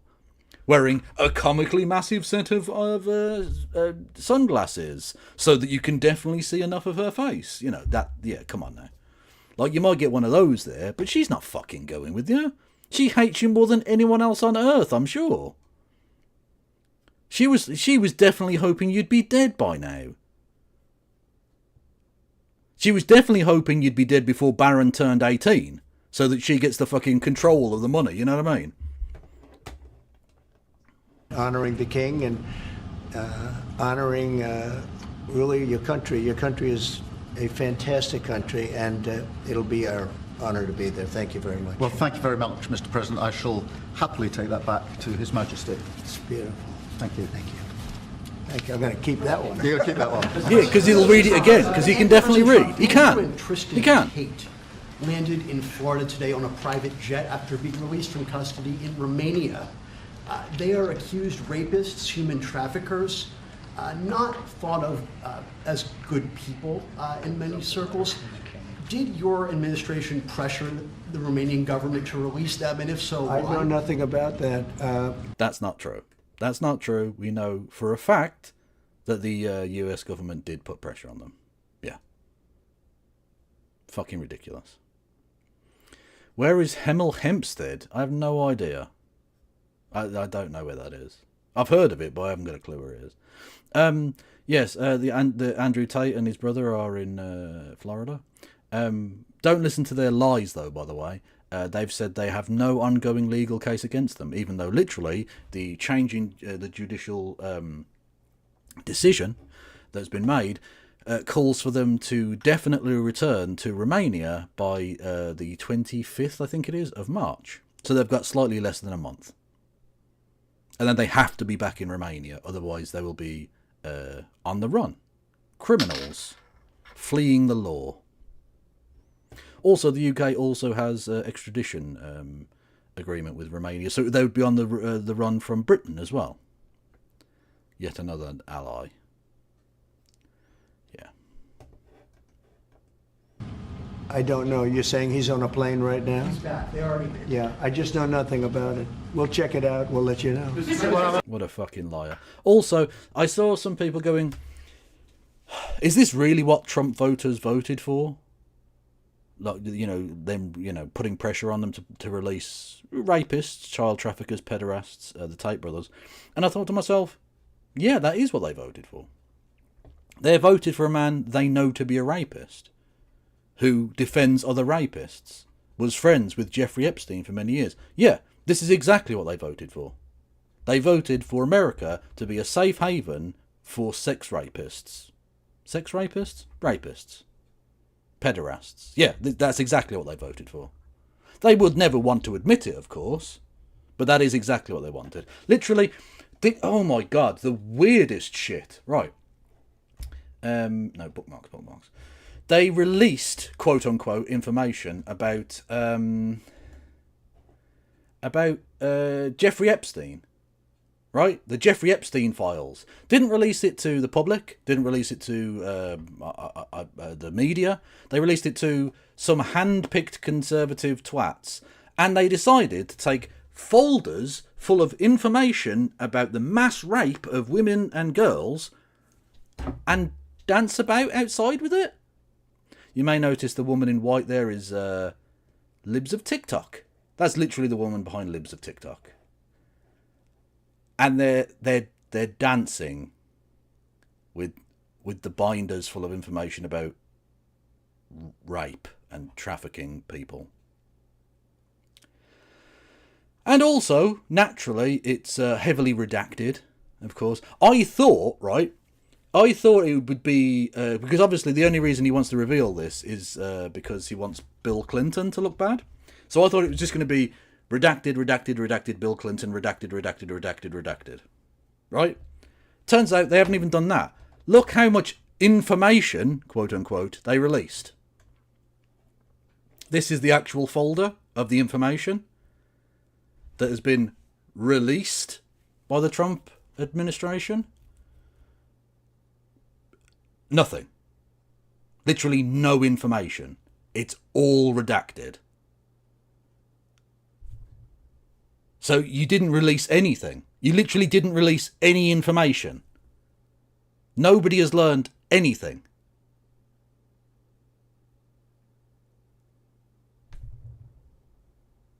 It literally just goes on and on. On and on and on and on and on and on and on.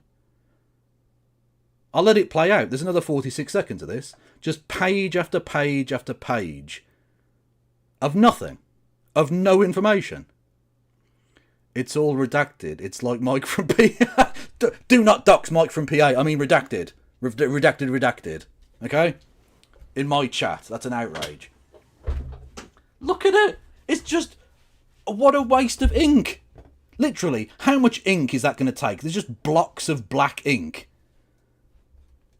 This is not very efficient government. We're a doge.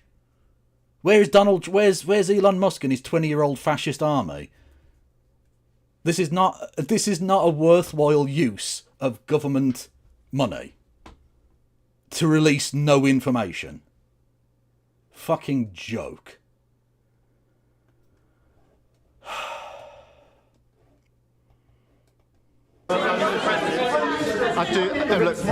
Obviously this involves... All they wanted was low egg prices, like we wanted bendy bananas. Now they are like us, a dying county. Yeah, well, exactly, yeah. Yeah. They are. It's the Stuart Lee bit. Not everyone who voted for Trump was a racist. Some of them were cunts. There's an English element here, so obviously it's important that justice is done, and human trafficking is obviously, to my mind, a security risk, and so we'll catch up with the story in due course. You're aware? Are you aware? I didn't know anything about it. Yeah. Also, I like that he said there's an English angle here. Like he's even using Americanized ways of talking. This man is a King's Counsel. Okay? This man is King's Counsel. And he won't even say British. He won't even say British. In theory, he could say England and Wales, but I think it's actually an international thing because it's trafficking over borders. So it's a national level thing, right? So it would have to be British. Yeah, but he's going, oh, there's an English aspect to this. Is there? Do the people of Scotland, Wales and Northern Ireland not care about international sex trafficking? Is that not a thing? No? Okay, cool. 30% of the federal workforce. Are you tracking how many veterans have been fired so far? Yes, we are. We are, and we take good care of our veterans, so we're watching that very carefully, and we hope it's going to be as small a number as possible. But we are having great success in slimming down our government. It's been really very successful. And does that include the Ebola? Cutting the Ebola funding? Yeah, it's probably fine. Took payouts and buyouts, and others took other things, and some people we're finding out don't even exist. We're finding that we have a lot of people that don't exist, that people thought that did. We will be what are you making a talking statement about? of that, but we're taking care of our veterans. We love our veterans. We're going to take good care of them. Okay, please. Mr. President, could you be persuaded as part of a peace settlement in Ukraine to provide air cover, a fucking Chris Mason. Jesus. Stop security position to the contributions that Europe might make as well? Well, so President Zelenskyy is coming to see me on Friday morning. And I'm sure it'll go very well I'm sure that meeting will go extremely well. I have high hopes for it. Because you're a very well-rounded individual who could take, you know, small disagreements in your stride and act in a professional and dignified manner in front of the world's media.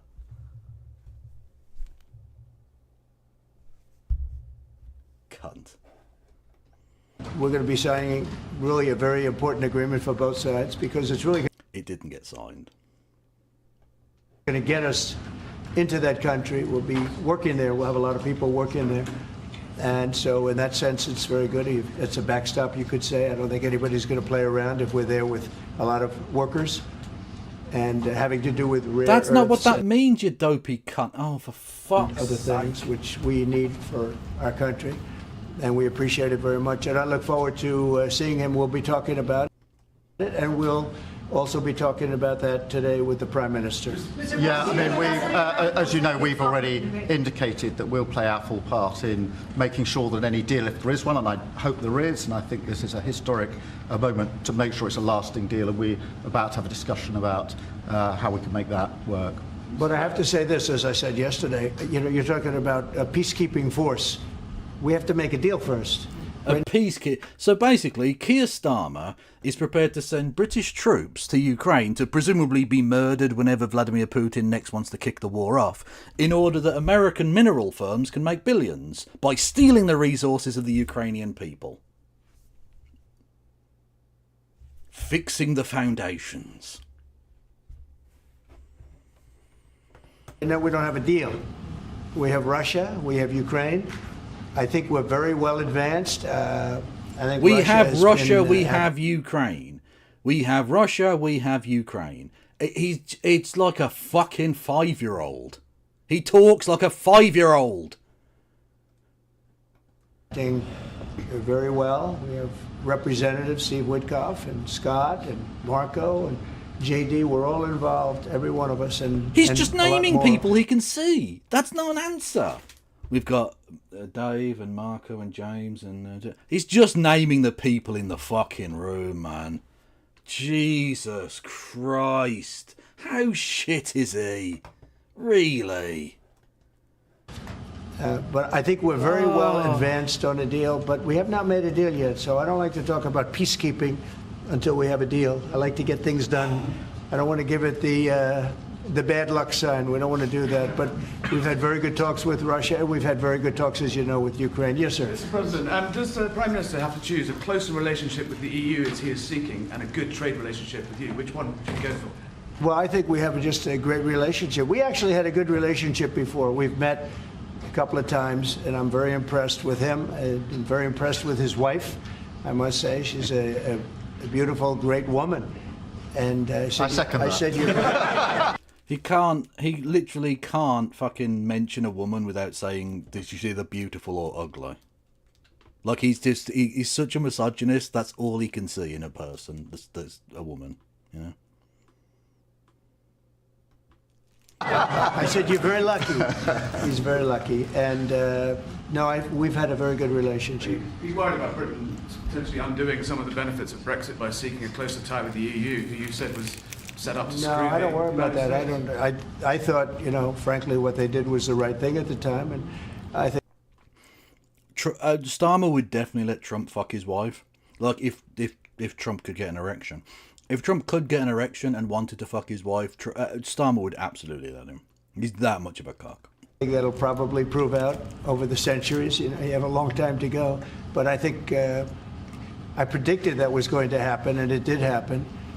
And it'll work itself out. I think it's already worked itself out. Yes. Mr. President, can I ask on Chagos, Mr. President? Keir Starmer has signed a deal to give away the Chagos Islands to Mauritius. Will you approve that deal? Well, we're going to have some discussions about that very soon, and He has no idea what that is. And it gets more obvious later when there's a specific thing that gets mentioned that he literally doesn't know what it is.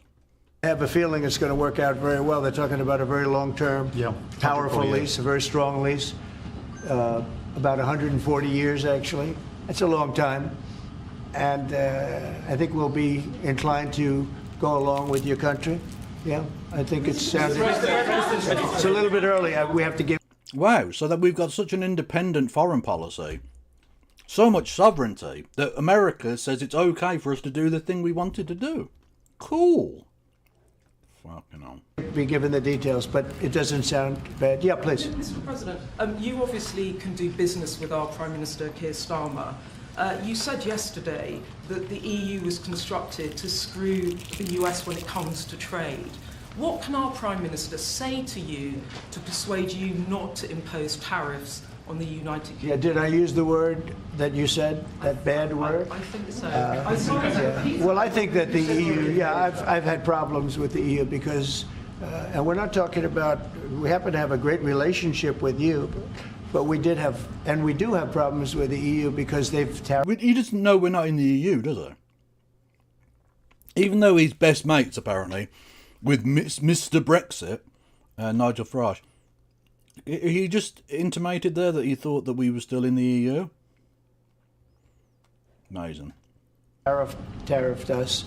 They do it in the form of a VAT tax, which is about 20%, and many other taxes. They sue our companies. They sued Apple, got 16 or 17 billion dollars, which was, I think, totally a ridiculous decision. And they're suing Google for a lot of money. They're suing a lot of other companies. You're literally suing CNN for $20 billion right now, Donald. Shut the fuck up. And we don't like the way they're treating our people now. We don't like the way they're treating our companies.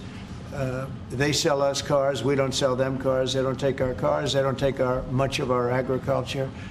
And we have a deficit. Yeah, that's with because you have fucking cows that are made out of fucking steroids or whatever. The fuck are you talking about? Yeah. Your eggs are literally just salmonella on toast. Yeah, we don't want your fucking horrible low fucking animal standards. Yeah, fuck you. Them of about $350 billion.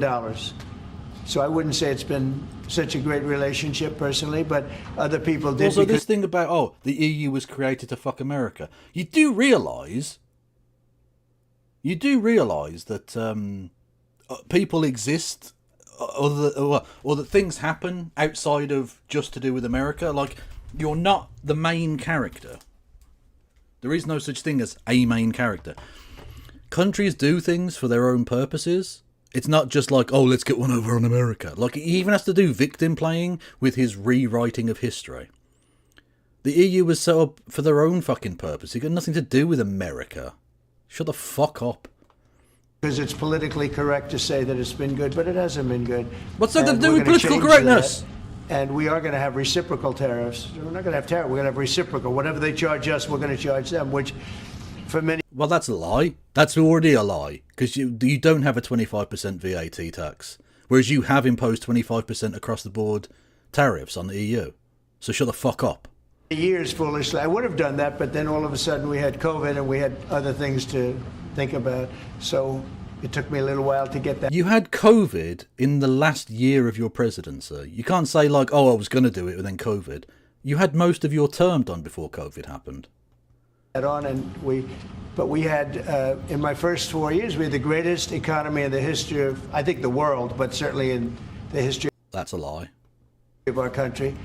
I think we're going to have that again. But the EU was very, very tough on us from the standpoint of trade.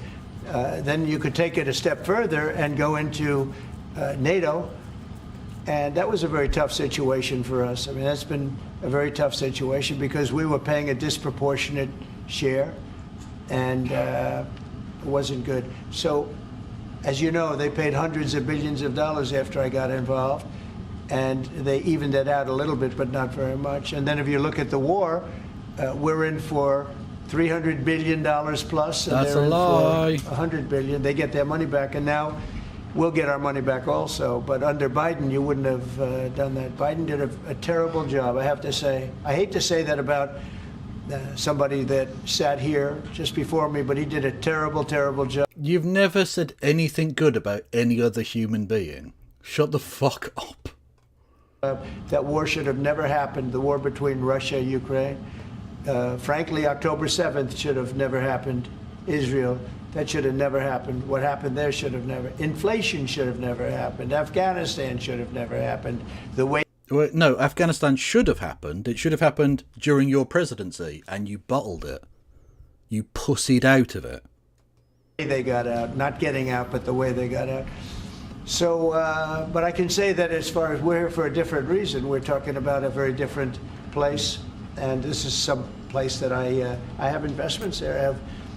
I own Turnberry, I own Aberdeen, and I own a great place called Doonbeg. You don't own Aberdeen. You might own a place near Aberdeen, but you don't own the city of Aberdeen. In Ireland, so you know, I have a great warm spot for your country. And our trade obviously is fair and balanced, and in fact you've got a bit of a surplus, so we're in a different position there, and obviously we contributed hugely. Oh, you see, Donald, we're massive cocks. Please be nice to us, Donald. We're really cocky. I'll continue to be the human centre. I'll be the back of the human centipede. I presume that's what it sounds like. I don't know. In relation to Ukraine, and taken together with Europe, there's about 50%. It'll work got out. in. It'll work. It's going to work. Thank you. So does that mean there won't be any sanctions on the UK then? We'll have to take a look. I mean, we're going to have a good discussion today, and we have some very talented people on the other side, and we have some people that probably aren't as talented as them, but they're pretty good. Marco, what do you think? Our people are pretty good. And no, we're going to have a good discussion, and we'll be talking about that. Mr. President, I just wanted to ask, Mr. Starmer, the Prime Minister has said that he believes that Vladimir Putin would be at risk of invading Ukraine again without a sufficient backstop. Do you think that Vladimir Putin would be likely to invade again in the event of a peace deal? I don't think so. I think when we have a deal, it's going to be the deal. I don't think if I didn't win the election, I don't think we'd be even talking to Putin right now or anybody else. I think it would just, you know, I don't know if you're looking at the stats, but thousands of people are being killed a week. He'll rename Aberdeen the Gulf of America. Okay, that's actually exceptional. Thank you. Soldiers, mostly, because the towns have been destroyed. But thousands of soldiers. This was a very bad week, by the way. I get the stats. Terrible numbers. And you're talking about a human life. Number one, I want to see that. And it doesn't involve American soldiers, but it's Russian and Ukrainian soldiers. And I think I'm speaking for both. Yeah. Number one, we want to see that stop. And number two, I want to stop paying the kind of money that we're talking about. You know, we're helping, and we're helping. Do you want to stop the even larger numbers of people being killed in Gaza? Maybe? NATO, but we're helping a lot, more than anybody else by far, and I want that to stop also. Mr. President, Jeff, go ahead. Thank you, sir. You talked about trade tariffs this morning on your social media site. Just a question about China. 10% tariffs has already been implemented on China. Are you planning to do an additional 10 above the 10? This will be an additional 10 above. And is there... Oh, God, he's such scum. Okay, here we go. Here's his Truth Social.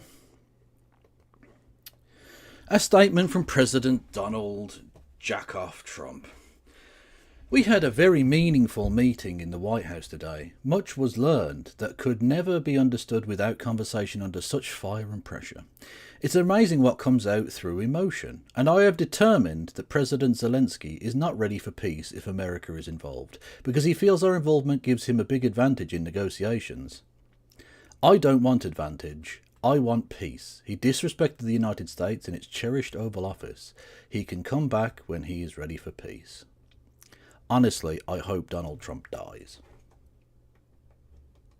From the talks with Canada and Mexico so far, are you not seeing the progress that you wanted in order to I don't see it at all. No, not on drugs. Thank you, Seamstress Dragon, with 12 months. A whole year. Love it. Don't forget, you can give me money. You can support me because I'm ill.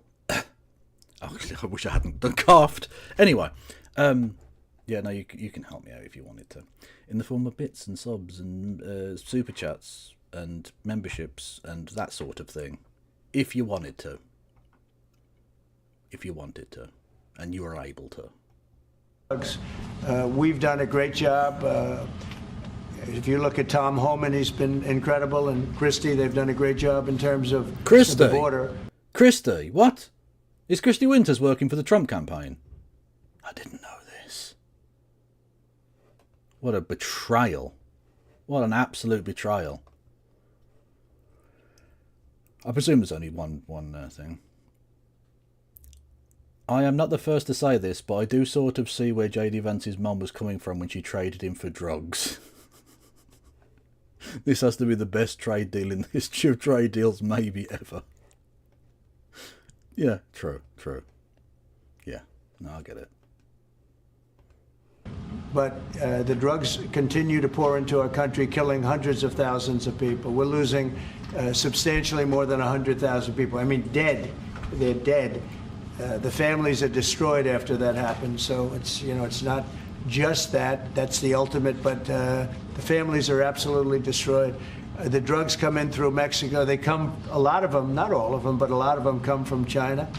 And that's... Yeah, but they don't... Hang on. The drugs don't come from China to America. There are some drugs, largely things like cocaine, which come from South America through Mexico. Makes sense, right?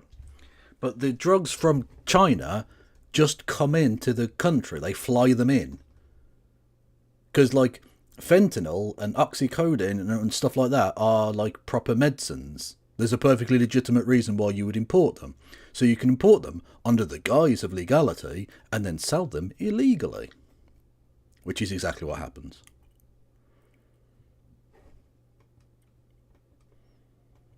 That's why we did that. It's 10 plus 10. In 10 case, plus 10 was there confusion on that? There was, sir, yeah. Okay, 10 plus 10. It's a second 10. And I think I think you're going to see, eventually you're going to see drugs stopping, because the country should not be allowing those drugs to come into the United States of America. You say that, but if drugs don't come to the United States of America, your son is going to be way more cranky. We're not going to allow it to happen. So that goes on the 4th of March. And then on the 2nd of April, we have reciprocal tariffs. That's reciprocal, where we charge countries what they're charging us. And nobody should have a problem with that. We have reciprocal. It's reciprocity. It's something that I think everybody I've spoken to said that's fair, and it is. If somebody charges us 25%, we charge them 25. If somebody charges us 10 or 15 or 30 or 70, we charge them an exact like amount. And it's pretty simple, but it's reciprocal tariffs, because the United States has been taken advantage of by many, many different countries, including our friends, friend and foe. And in many cases, our friends took bigger advantage of. When you talk about the EU, we're talking about the EU. The EU has been really very bad to us in terms of trade. And you're a whinging I'm a bitch. Different kind of a president. I can't let that happen. Thank you. Yeah, please, ma'am, go ahead. Mr. President, what would you be willing to do if Vladimir Putin did not stick to the terms of any deal on Ukraine? If he not what? He did not stick to the terms of any deal on Ukraine, because he's... America really is outdoing itself, right? So the president, was he prime minister? What position? Prime Minister of Poland, Donald Tusk.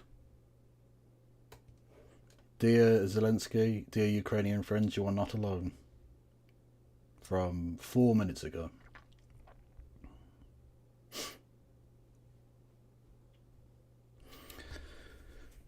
Everyone hates you, America. Everyone hates you.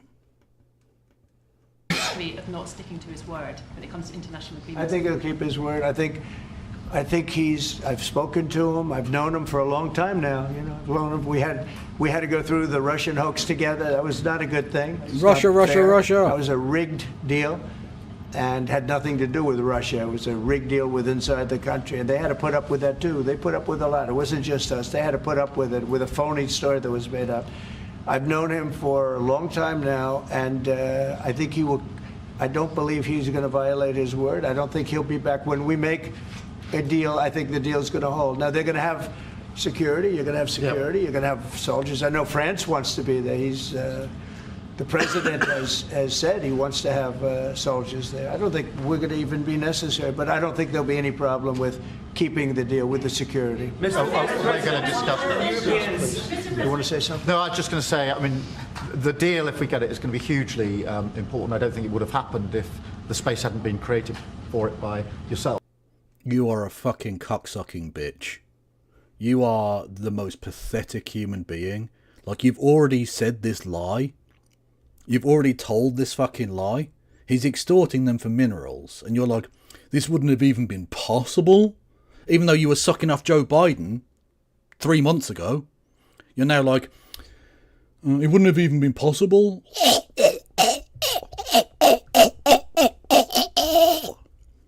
It wouldn't have been possible. Hang on, let me just work the balls.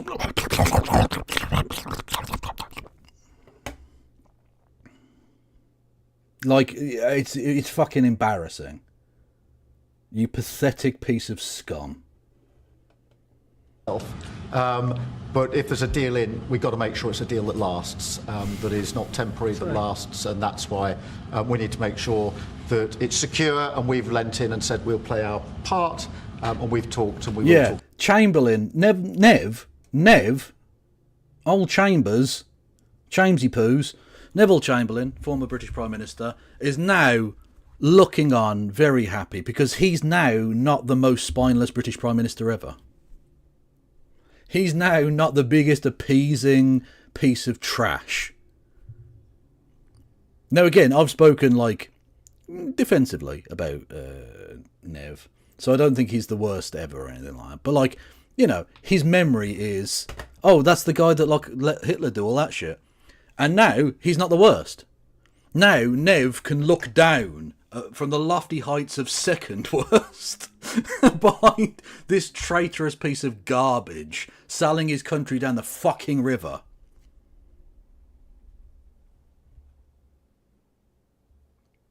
So, you know, that's, historically speaking, that's a change in the league table.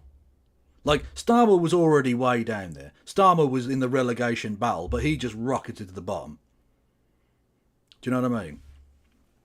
Fucking embarrassing. I mean, fucking embarrassing, man.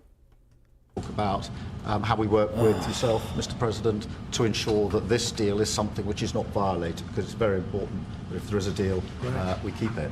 And that will be, and I think I can say that will be the easy part. That's the part we look forward to, because putting security there, that's the... I'm a bit disappointed no one clipped me deep-throating and working his balls. No one clipped my Keir Starmer impersonation. For shame, chat, for shame. Part we all look forward to. That's easy. The difficult part is getting the deal made. So, but I think we've come a long way. Did you have something? Yeah, on a personal level. He's got such a nice face. Oh. He's smiling. But watch, he'll ask a total killer question. Those are the I've known him a long time. They're the ones that get you. No, he looks like a nice guy. On a personal level, Mr. President, what do you get on most? What's your common ground with Sir Keir Starmer? Because you're both from different political backgrounds. It's true. I think. Is that Robert Peston? Is it? Oh God! Oh, someone did clip it. Oh God. Okay. But I don't think there'll be any problem with keeping the deal with the security. We're going to discuss that. You want to say something? No, I was just going to say, I mean, the deal, if we get it, is going to be hugely important. I don't think it would have happened if the space hadn't been created for it by yourself. You are a fucking cocksucking bitch. You are the most pathetic human being. Like, you've already said this lie. You've already told this fucking lie. He's extorting them for minerals. And you're like, this wouldn't have even been possible. Even though you were sucking off Joe Biden 3 months ago. You're now like, it wouldn't have even been possible.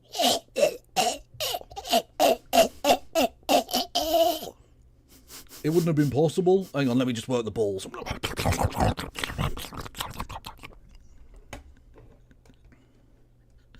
Like, it's fucking embarrassing. Oiled like a baby otter. What timing?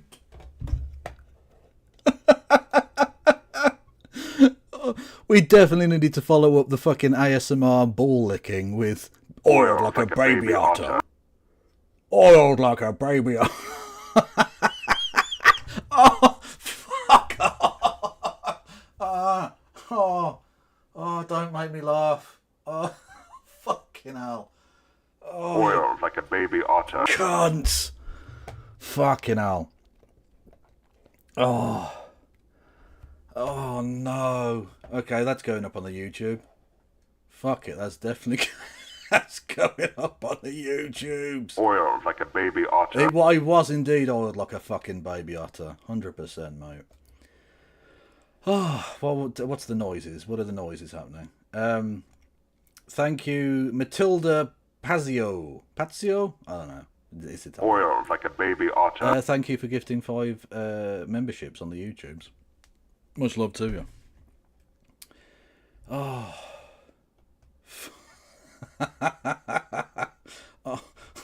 Oh, for those who don't know who are coming in late, I had a little bit of an accident in the car.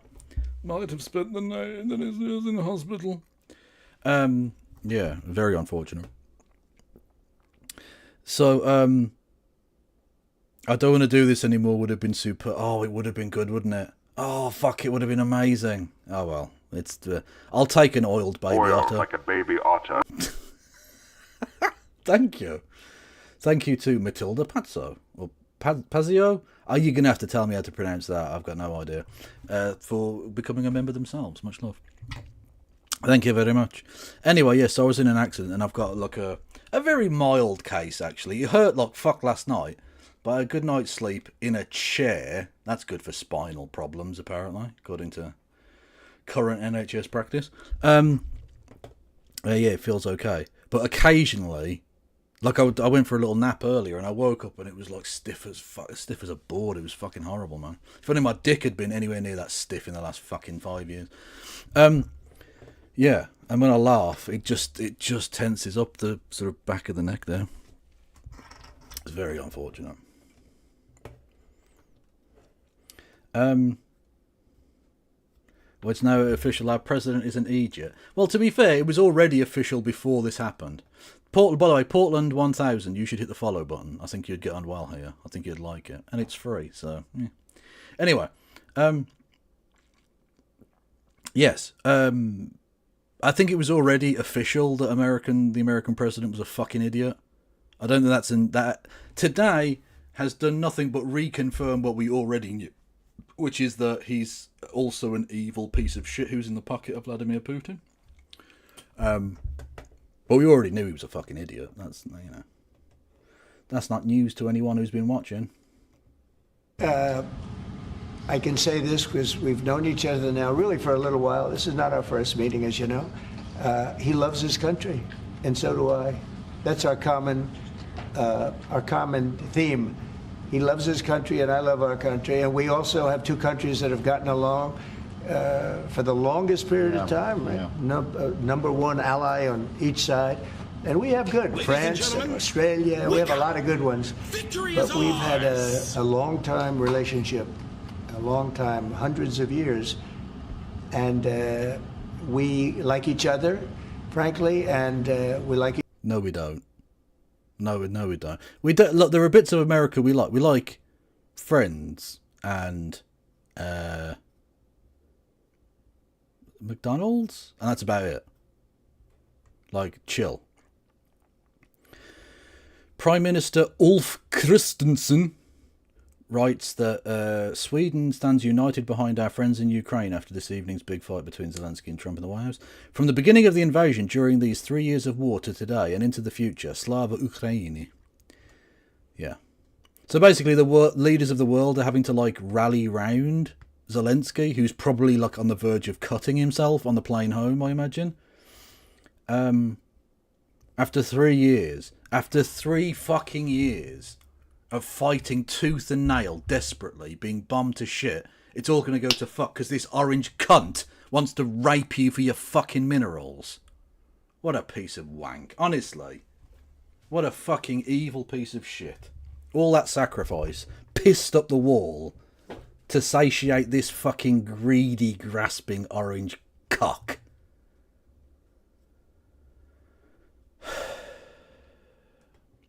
Each other's country, and we love our country. And I think that's our common thread. Okay? Mr. President, the Europeans... Yeah, please. On tariffs, you just said with China... Who are you with? I'm with The Independent. Oh, that's good. On tariffs, He doesn't know what the fuck The Independent is. Not a chance. China, thank you. We charge them as in we charge China, but The tariffs are paid eventually by American importers and consumers. No, they're not. No, I think they're paid for by the country. But, you know, look, we can get into that. I put a lot of tariffs on in my first term, and we made... Yeah, and it didn't make sense then either. Tremendous amounts of progress because of those tariffs. China paid us hundreds of billions of dollars. Billions. No, they didn't, and that's not how it works. Anyway, how it does work, though, shrinkflation.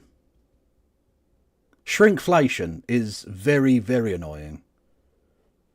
I'll get off sincerity cam because it's not entirely sincere. But to make myself feel slightly better today, I went and got some chocolate from the shop. Because I was feeling very, very sorry for myself because I am a fucking loser. Anyway, I bought a flake bar. This is not an advertisement for Flake, by the way, because they don't come out of this well. There we go, flake bar. Now, you may be thinking to yourself, is that small? It's difficult to really give you an example, but all I'll say is the old flake bar was about that fucking long, right? And look how thin it is now. Look how fucking thin this thing is. Look at this fucking pencil dick fucking flake we've got going on here. There's no fucking chocolate here. What is this? What the fuck is that?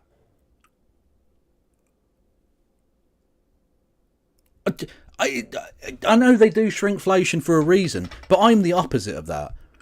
I would happily pay a little bit more. I want a full-sized fucking chocolate bar. I want a full-sized chocolate bar, and if I have to pay slightly more for it, I will. Who the fuck is happy with that little fucking... I mean, not even a dick full of chocolate. And yes, that is the way I measure things. That is a unit of measurement, a dick full. That's not even a dick full of chocolate. Fucking ridiculous. I am tackling the real issues, Dan. You're quite right. Also, I'm going to eat my tiny bit of chocolate because I'm peckish. We never had because they took advantage. And President Xi's a friend of mine, but he knows better than anybody took advantage of our country. He took advantage of presidents that didn't know what they were doing. And they expect them. They actually expect them. The smart countries expect them from me because they know me and they know our country. But they got away with murder for decades, and we just can't let that happen anymore. Behind you, please. That's very kind, Mr. President. It sounds as though one of you completely trusts President Putin and one of you doesn't trust him an inch. Have I got that right? And why do you trust him? Look, you know, it's trust and verify. Let's call it that. And I think we both can be that way. You have to verify because you never know what's going to happen. I know a lot of people that you would say no chance that they would ever deceive you, and they're the worst people in the world. I know others that you would guarantee they would deceive you, and you know what? They're 100% honorable. So you never know what you're getting. No, I have confidence that if we make a deal, it's going to hold.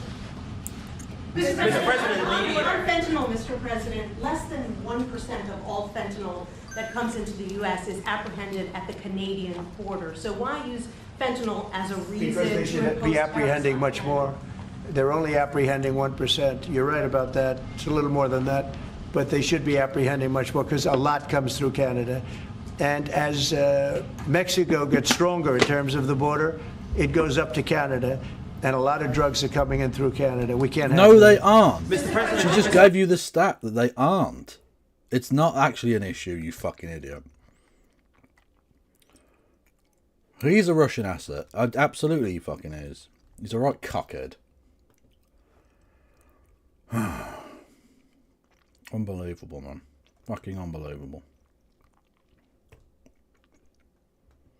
Yeah, go ahead, please, in the back. Is there anything you can say tomorrow to President Zelenskyy to reassure him that his country's war hasn't been in vain and its sovereignty is not going to be threatened by any deal with Russia? Well, you know, he's coming. Perhaps he's already on his way. And we're going to be signing the deal together, probably in front of the media. And we're going to be having a good conversation. No, we want to work with him, President Zelenskyy, she said before. We want to work with him, and we will work with him. I think the president and I actually have had a very good relationship. It maybe got a little bit testy because we wanted to have a little bit of what the European nations had. You know, they get their money back by giving money. We don't get the money back. Biden made a deal. He put in $350 billion. That's a lie. And I thought it was a very unfair situation. We're not getting all of ours. I mean, quite a bit of ours was gifted. It was given. There were some. Even fucking ball gargler over here is like, actually, that's not technically true. We gifted quite a lot of that. We're not going to get much of that money back. Actually, that's fine. Wow. But mainly it was gifted, actually. Clearly, he's a bratty sob. Clearly, he's a bratty sob who plays up every now and then. He's a bratty bottom, and frankly, Daddy might need to put him in his place.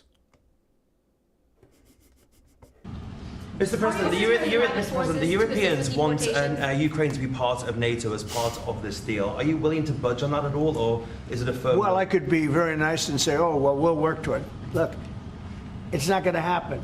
It's just not going to happen. That's what started this whole thing. And Biden said that, and all of a sudden the gun started. That was one of the primary reasons this started. And this was long before President Putin. They never said it was an impossibility. So we can say, oh, gee, well, we'll try. But that's something that's just not going to happen. And then the other question I ask is about the land.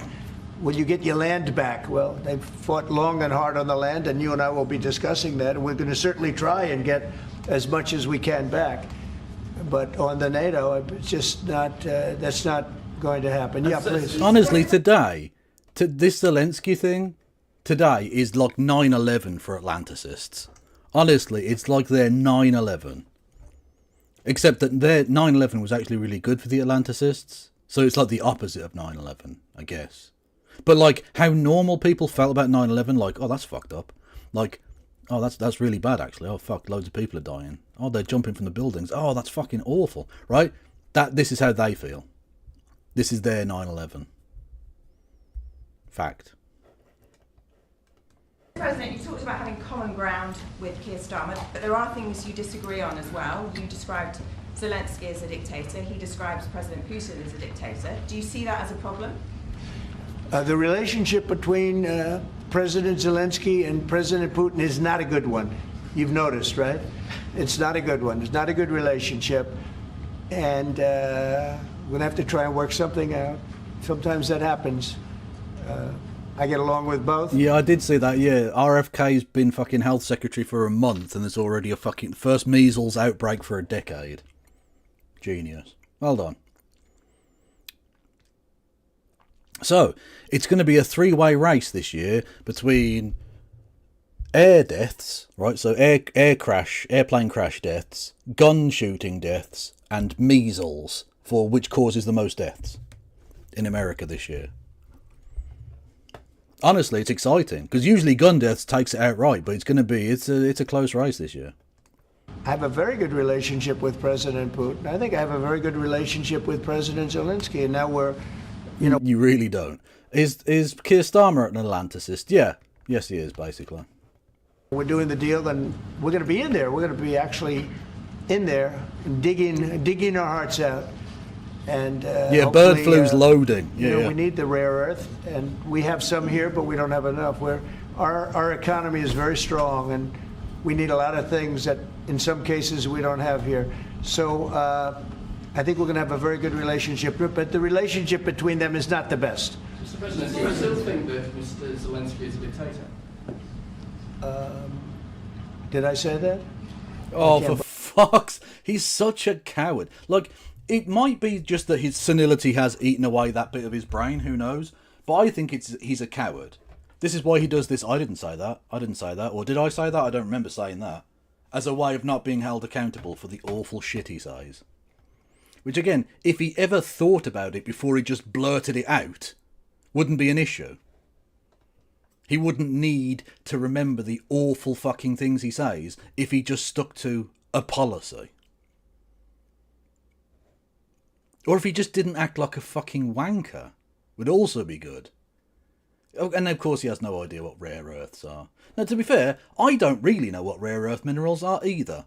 But I'm not the one trying to steal them from a European country. I believe I said that. Next wish. Sir, will you be discussing Auckland, sir? Yeah, please, go ahead, yeah, sir. George Parker from the Financial Times. Can you see any situation where US forces could be deployed as a backstop in a peacekeeping operation in direct confrontation with Russian forces? Well, there is a backstop that, first you're going to have European countries because they're right there. We're very far away. We have an ocean between us.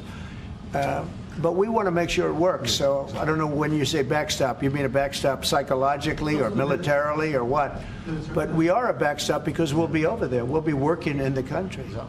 We're going to be, that's a great thing economically for them because, when you talk about economic development, we're going to have a lot of people over there. So we'll be working in the country. So I just don't think you're going to have a problem. I think when we have an agreement, you can say whatever you want about security, who's going to do it or all, and that's going to be a very pleasant conversation.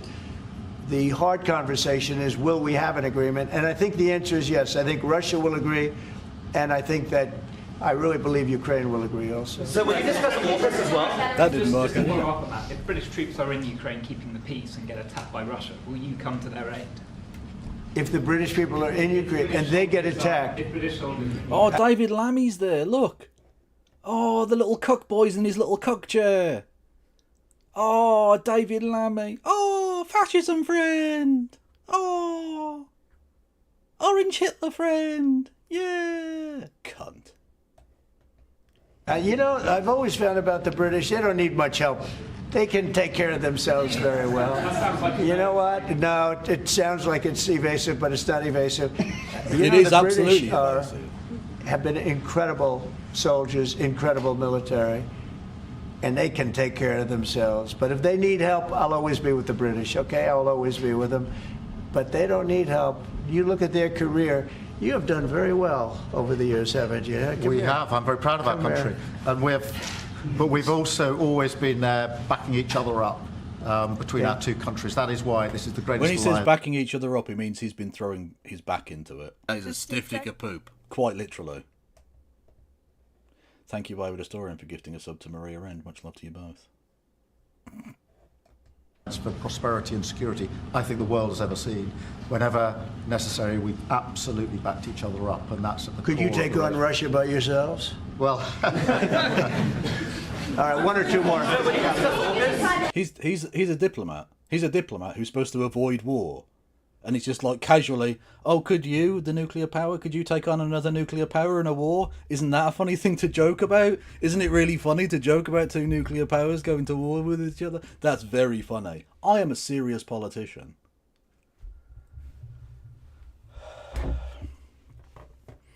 Kev, did you see Zelenskyy and Trump argue already? Oh, yeah, no, I kicked off the show with that. Well, I kicked off the show with explaining why I'm ill. Well, not ill, but like, why I nearly died. Okay, I'm bigging it up a bit too much there, but yeah. And then I did that, yeah. Yes, ma'am. In his remarks at the Munich Security Conference, Vice President Vance condemned free speech violations in the UK, particularly. Could you respond? What is your message? I have an idea. We have the man right here. Come on. Let's go, JD. We're putting you on stage. Great. Yeah, look, I said what I said, which is that we do have, of course, a special relationship with our friends in the UK and also with some of our European allies. But we also know that there have been infringements on free speech that actually affect not just the British, of course, what the British do in their own. Cunt. Your president, the man who sat right next to you there, right, that guy. Sorry, no, that's Elon Musk. Sorry, the vice president, Donald Trump, is literally suing CNN for $20 billion. He's the president of the United States. I'd argue that's a very significant infringement on freedom of speech, actually. Country is up to them, but also affect American technology companies and by extension American citizens. So that is something that we'll talk about today at lunch. We've had free speech for a very, very long time in the United Kingdom, and it will last for a very, very long time. Well, no, I mean, certainly we wouldn't want to reach across US citizens, and we don't, and that's absolutely right. But in relation to free speech in the UK, I'm very proud of our history there. Unbelievable. Discuss AUKUS, though. Will you be discussing AUKUS with the Australians and the Brits? Will you be discussing AUKUS with the Prime Minister, sir? What does that mean? AUKUS, the... Jesus Christ. Again, we do need to just listen to this. History there. Will you discuss AUKUS, though? Will you be discussing AUKUS with the Australians and the Brits? Will you be discussing AUKUS with the Prime Minister, sir? What does that mean? AUKUS, the Australia-US Defence Alliance. Yeah, well, we'll be discussing. Had no idea what that was. Had no fucking idea what that was. So that's the Australia, UK and US triple alliance thing. Where, in theory, Australia might get nuclear weapons at some point. Maybe. I don't know. Anyway, he ain't got a clue. So to the people of the UK and Australia who think, oh, well, maybe we matter to the Americans. You don't. You fucking don't. We are an irrelevance. Really. Which is why we shouldn't take this. We shouldn't tolerate this fucking bullshit. Discussing that. We've had another great relationship, and you have too, with Australia. Yeah. Oh, sorry, nuclear-powered subs, not nuclear subs. Yeah, okay. We've had a very good relationship with Australia, please. Mr. President, while we have the Vice President... You say that. You did overthrow fuck's sake, an Australian Prime Minister. That did happen. The CIA did do that. Just saying. Here. Are you both disappointed that the AFD didn't come first in the German elections, given your previous support for them? No. Whatever happens with Germany, look, the relationship has been very strong with Germany, but we'll have to see what happens. They have a lot of things going on right now. We'll have to see. No, I'm not disappointed about anything. If anything, you would say that the group that we would be most opposed to lost, but we got along with them also. We have a very good relationship with all groups in Germany. I noticed that Keir Starmer didn't answer whether he was happy or unhappy that the AFD lost. Interesting that he doesn't wish to condemn the AFD for their, anti-Semitism, their blatant and rank Holocaust denial. No, just ignore that. Eric Prince was on our channel News Nation. He was talking about his proposal to use private forces to assist in deportations. Have you read that proposal, and do you support it? I think she said private forces, but it sounded like she said private horses, and I'm going to go with that. That's the headcanon. They're going to use private, not public horses. Don't be fucking stupid. Private horses to deal with this issue. I haven't seen it. I don't think it's necessary. Our people are doing a phenomenal job. I wouldn't be opposed to it necessarily, but I'd go to our military people, and I'd go to Tom Homan and Christie. I'd go to the various... Christie Winters, why are you working for Donald Trump? I don't see it as being... We're doing unbelievable... If someone wants to clip me saying unbelievably that, send that to her. Getting people out, getting criminals out, people that should have never been here, that the Biden administration with their stupid open borders should have never allowed. They came in from prisons and jails. And he literally deported more people than you. He's literally... again, just to all of the fucking liberals and the suck dems and all these people, don't play into the right-wing game. Because they're never, ever going to accept it. It's always going to be whatever nonsense they want to believe in. Open borders, Islamification, all this shit, right? Just, yeah. So do the immigration policy you were going to do. Because they'll call it communist open borders, DEI, MS-13, fucking fentanyl, whatever. CRT, Do the thing you wanted to do. Keir Starmer has a massive mandate, and he's decided to just do the things Trump wants to do, including, oh my God, did you see the... Hang on.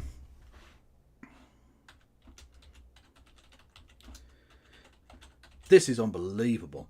The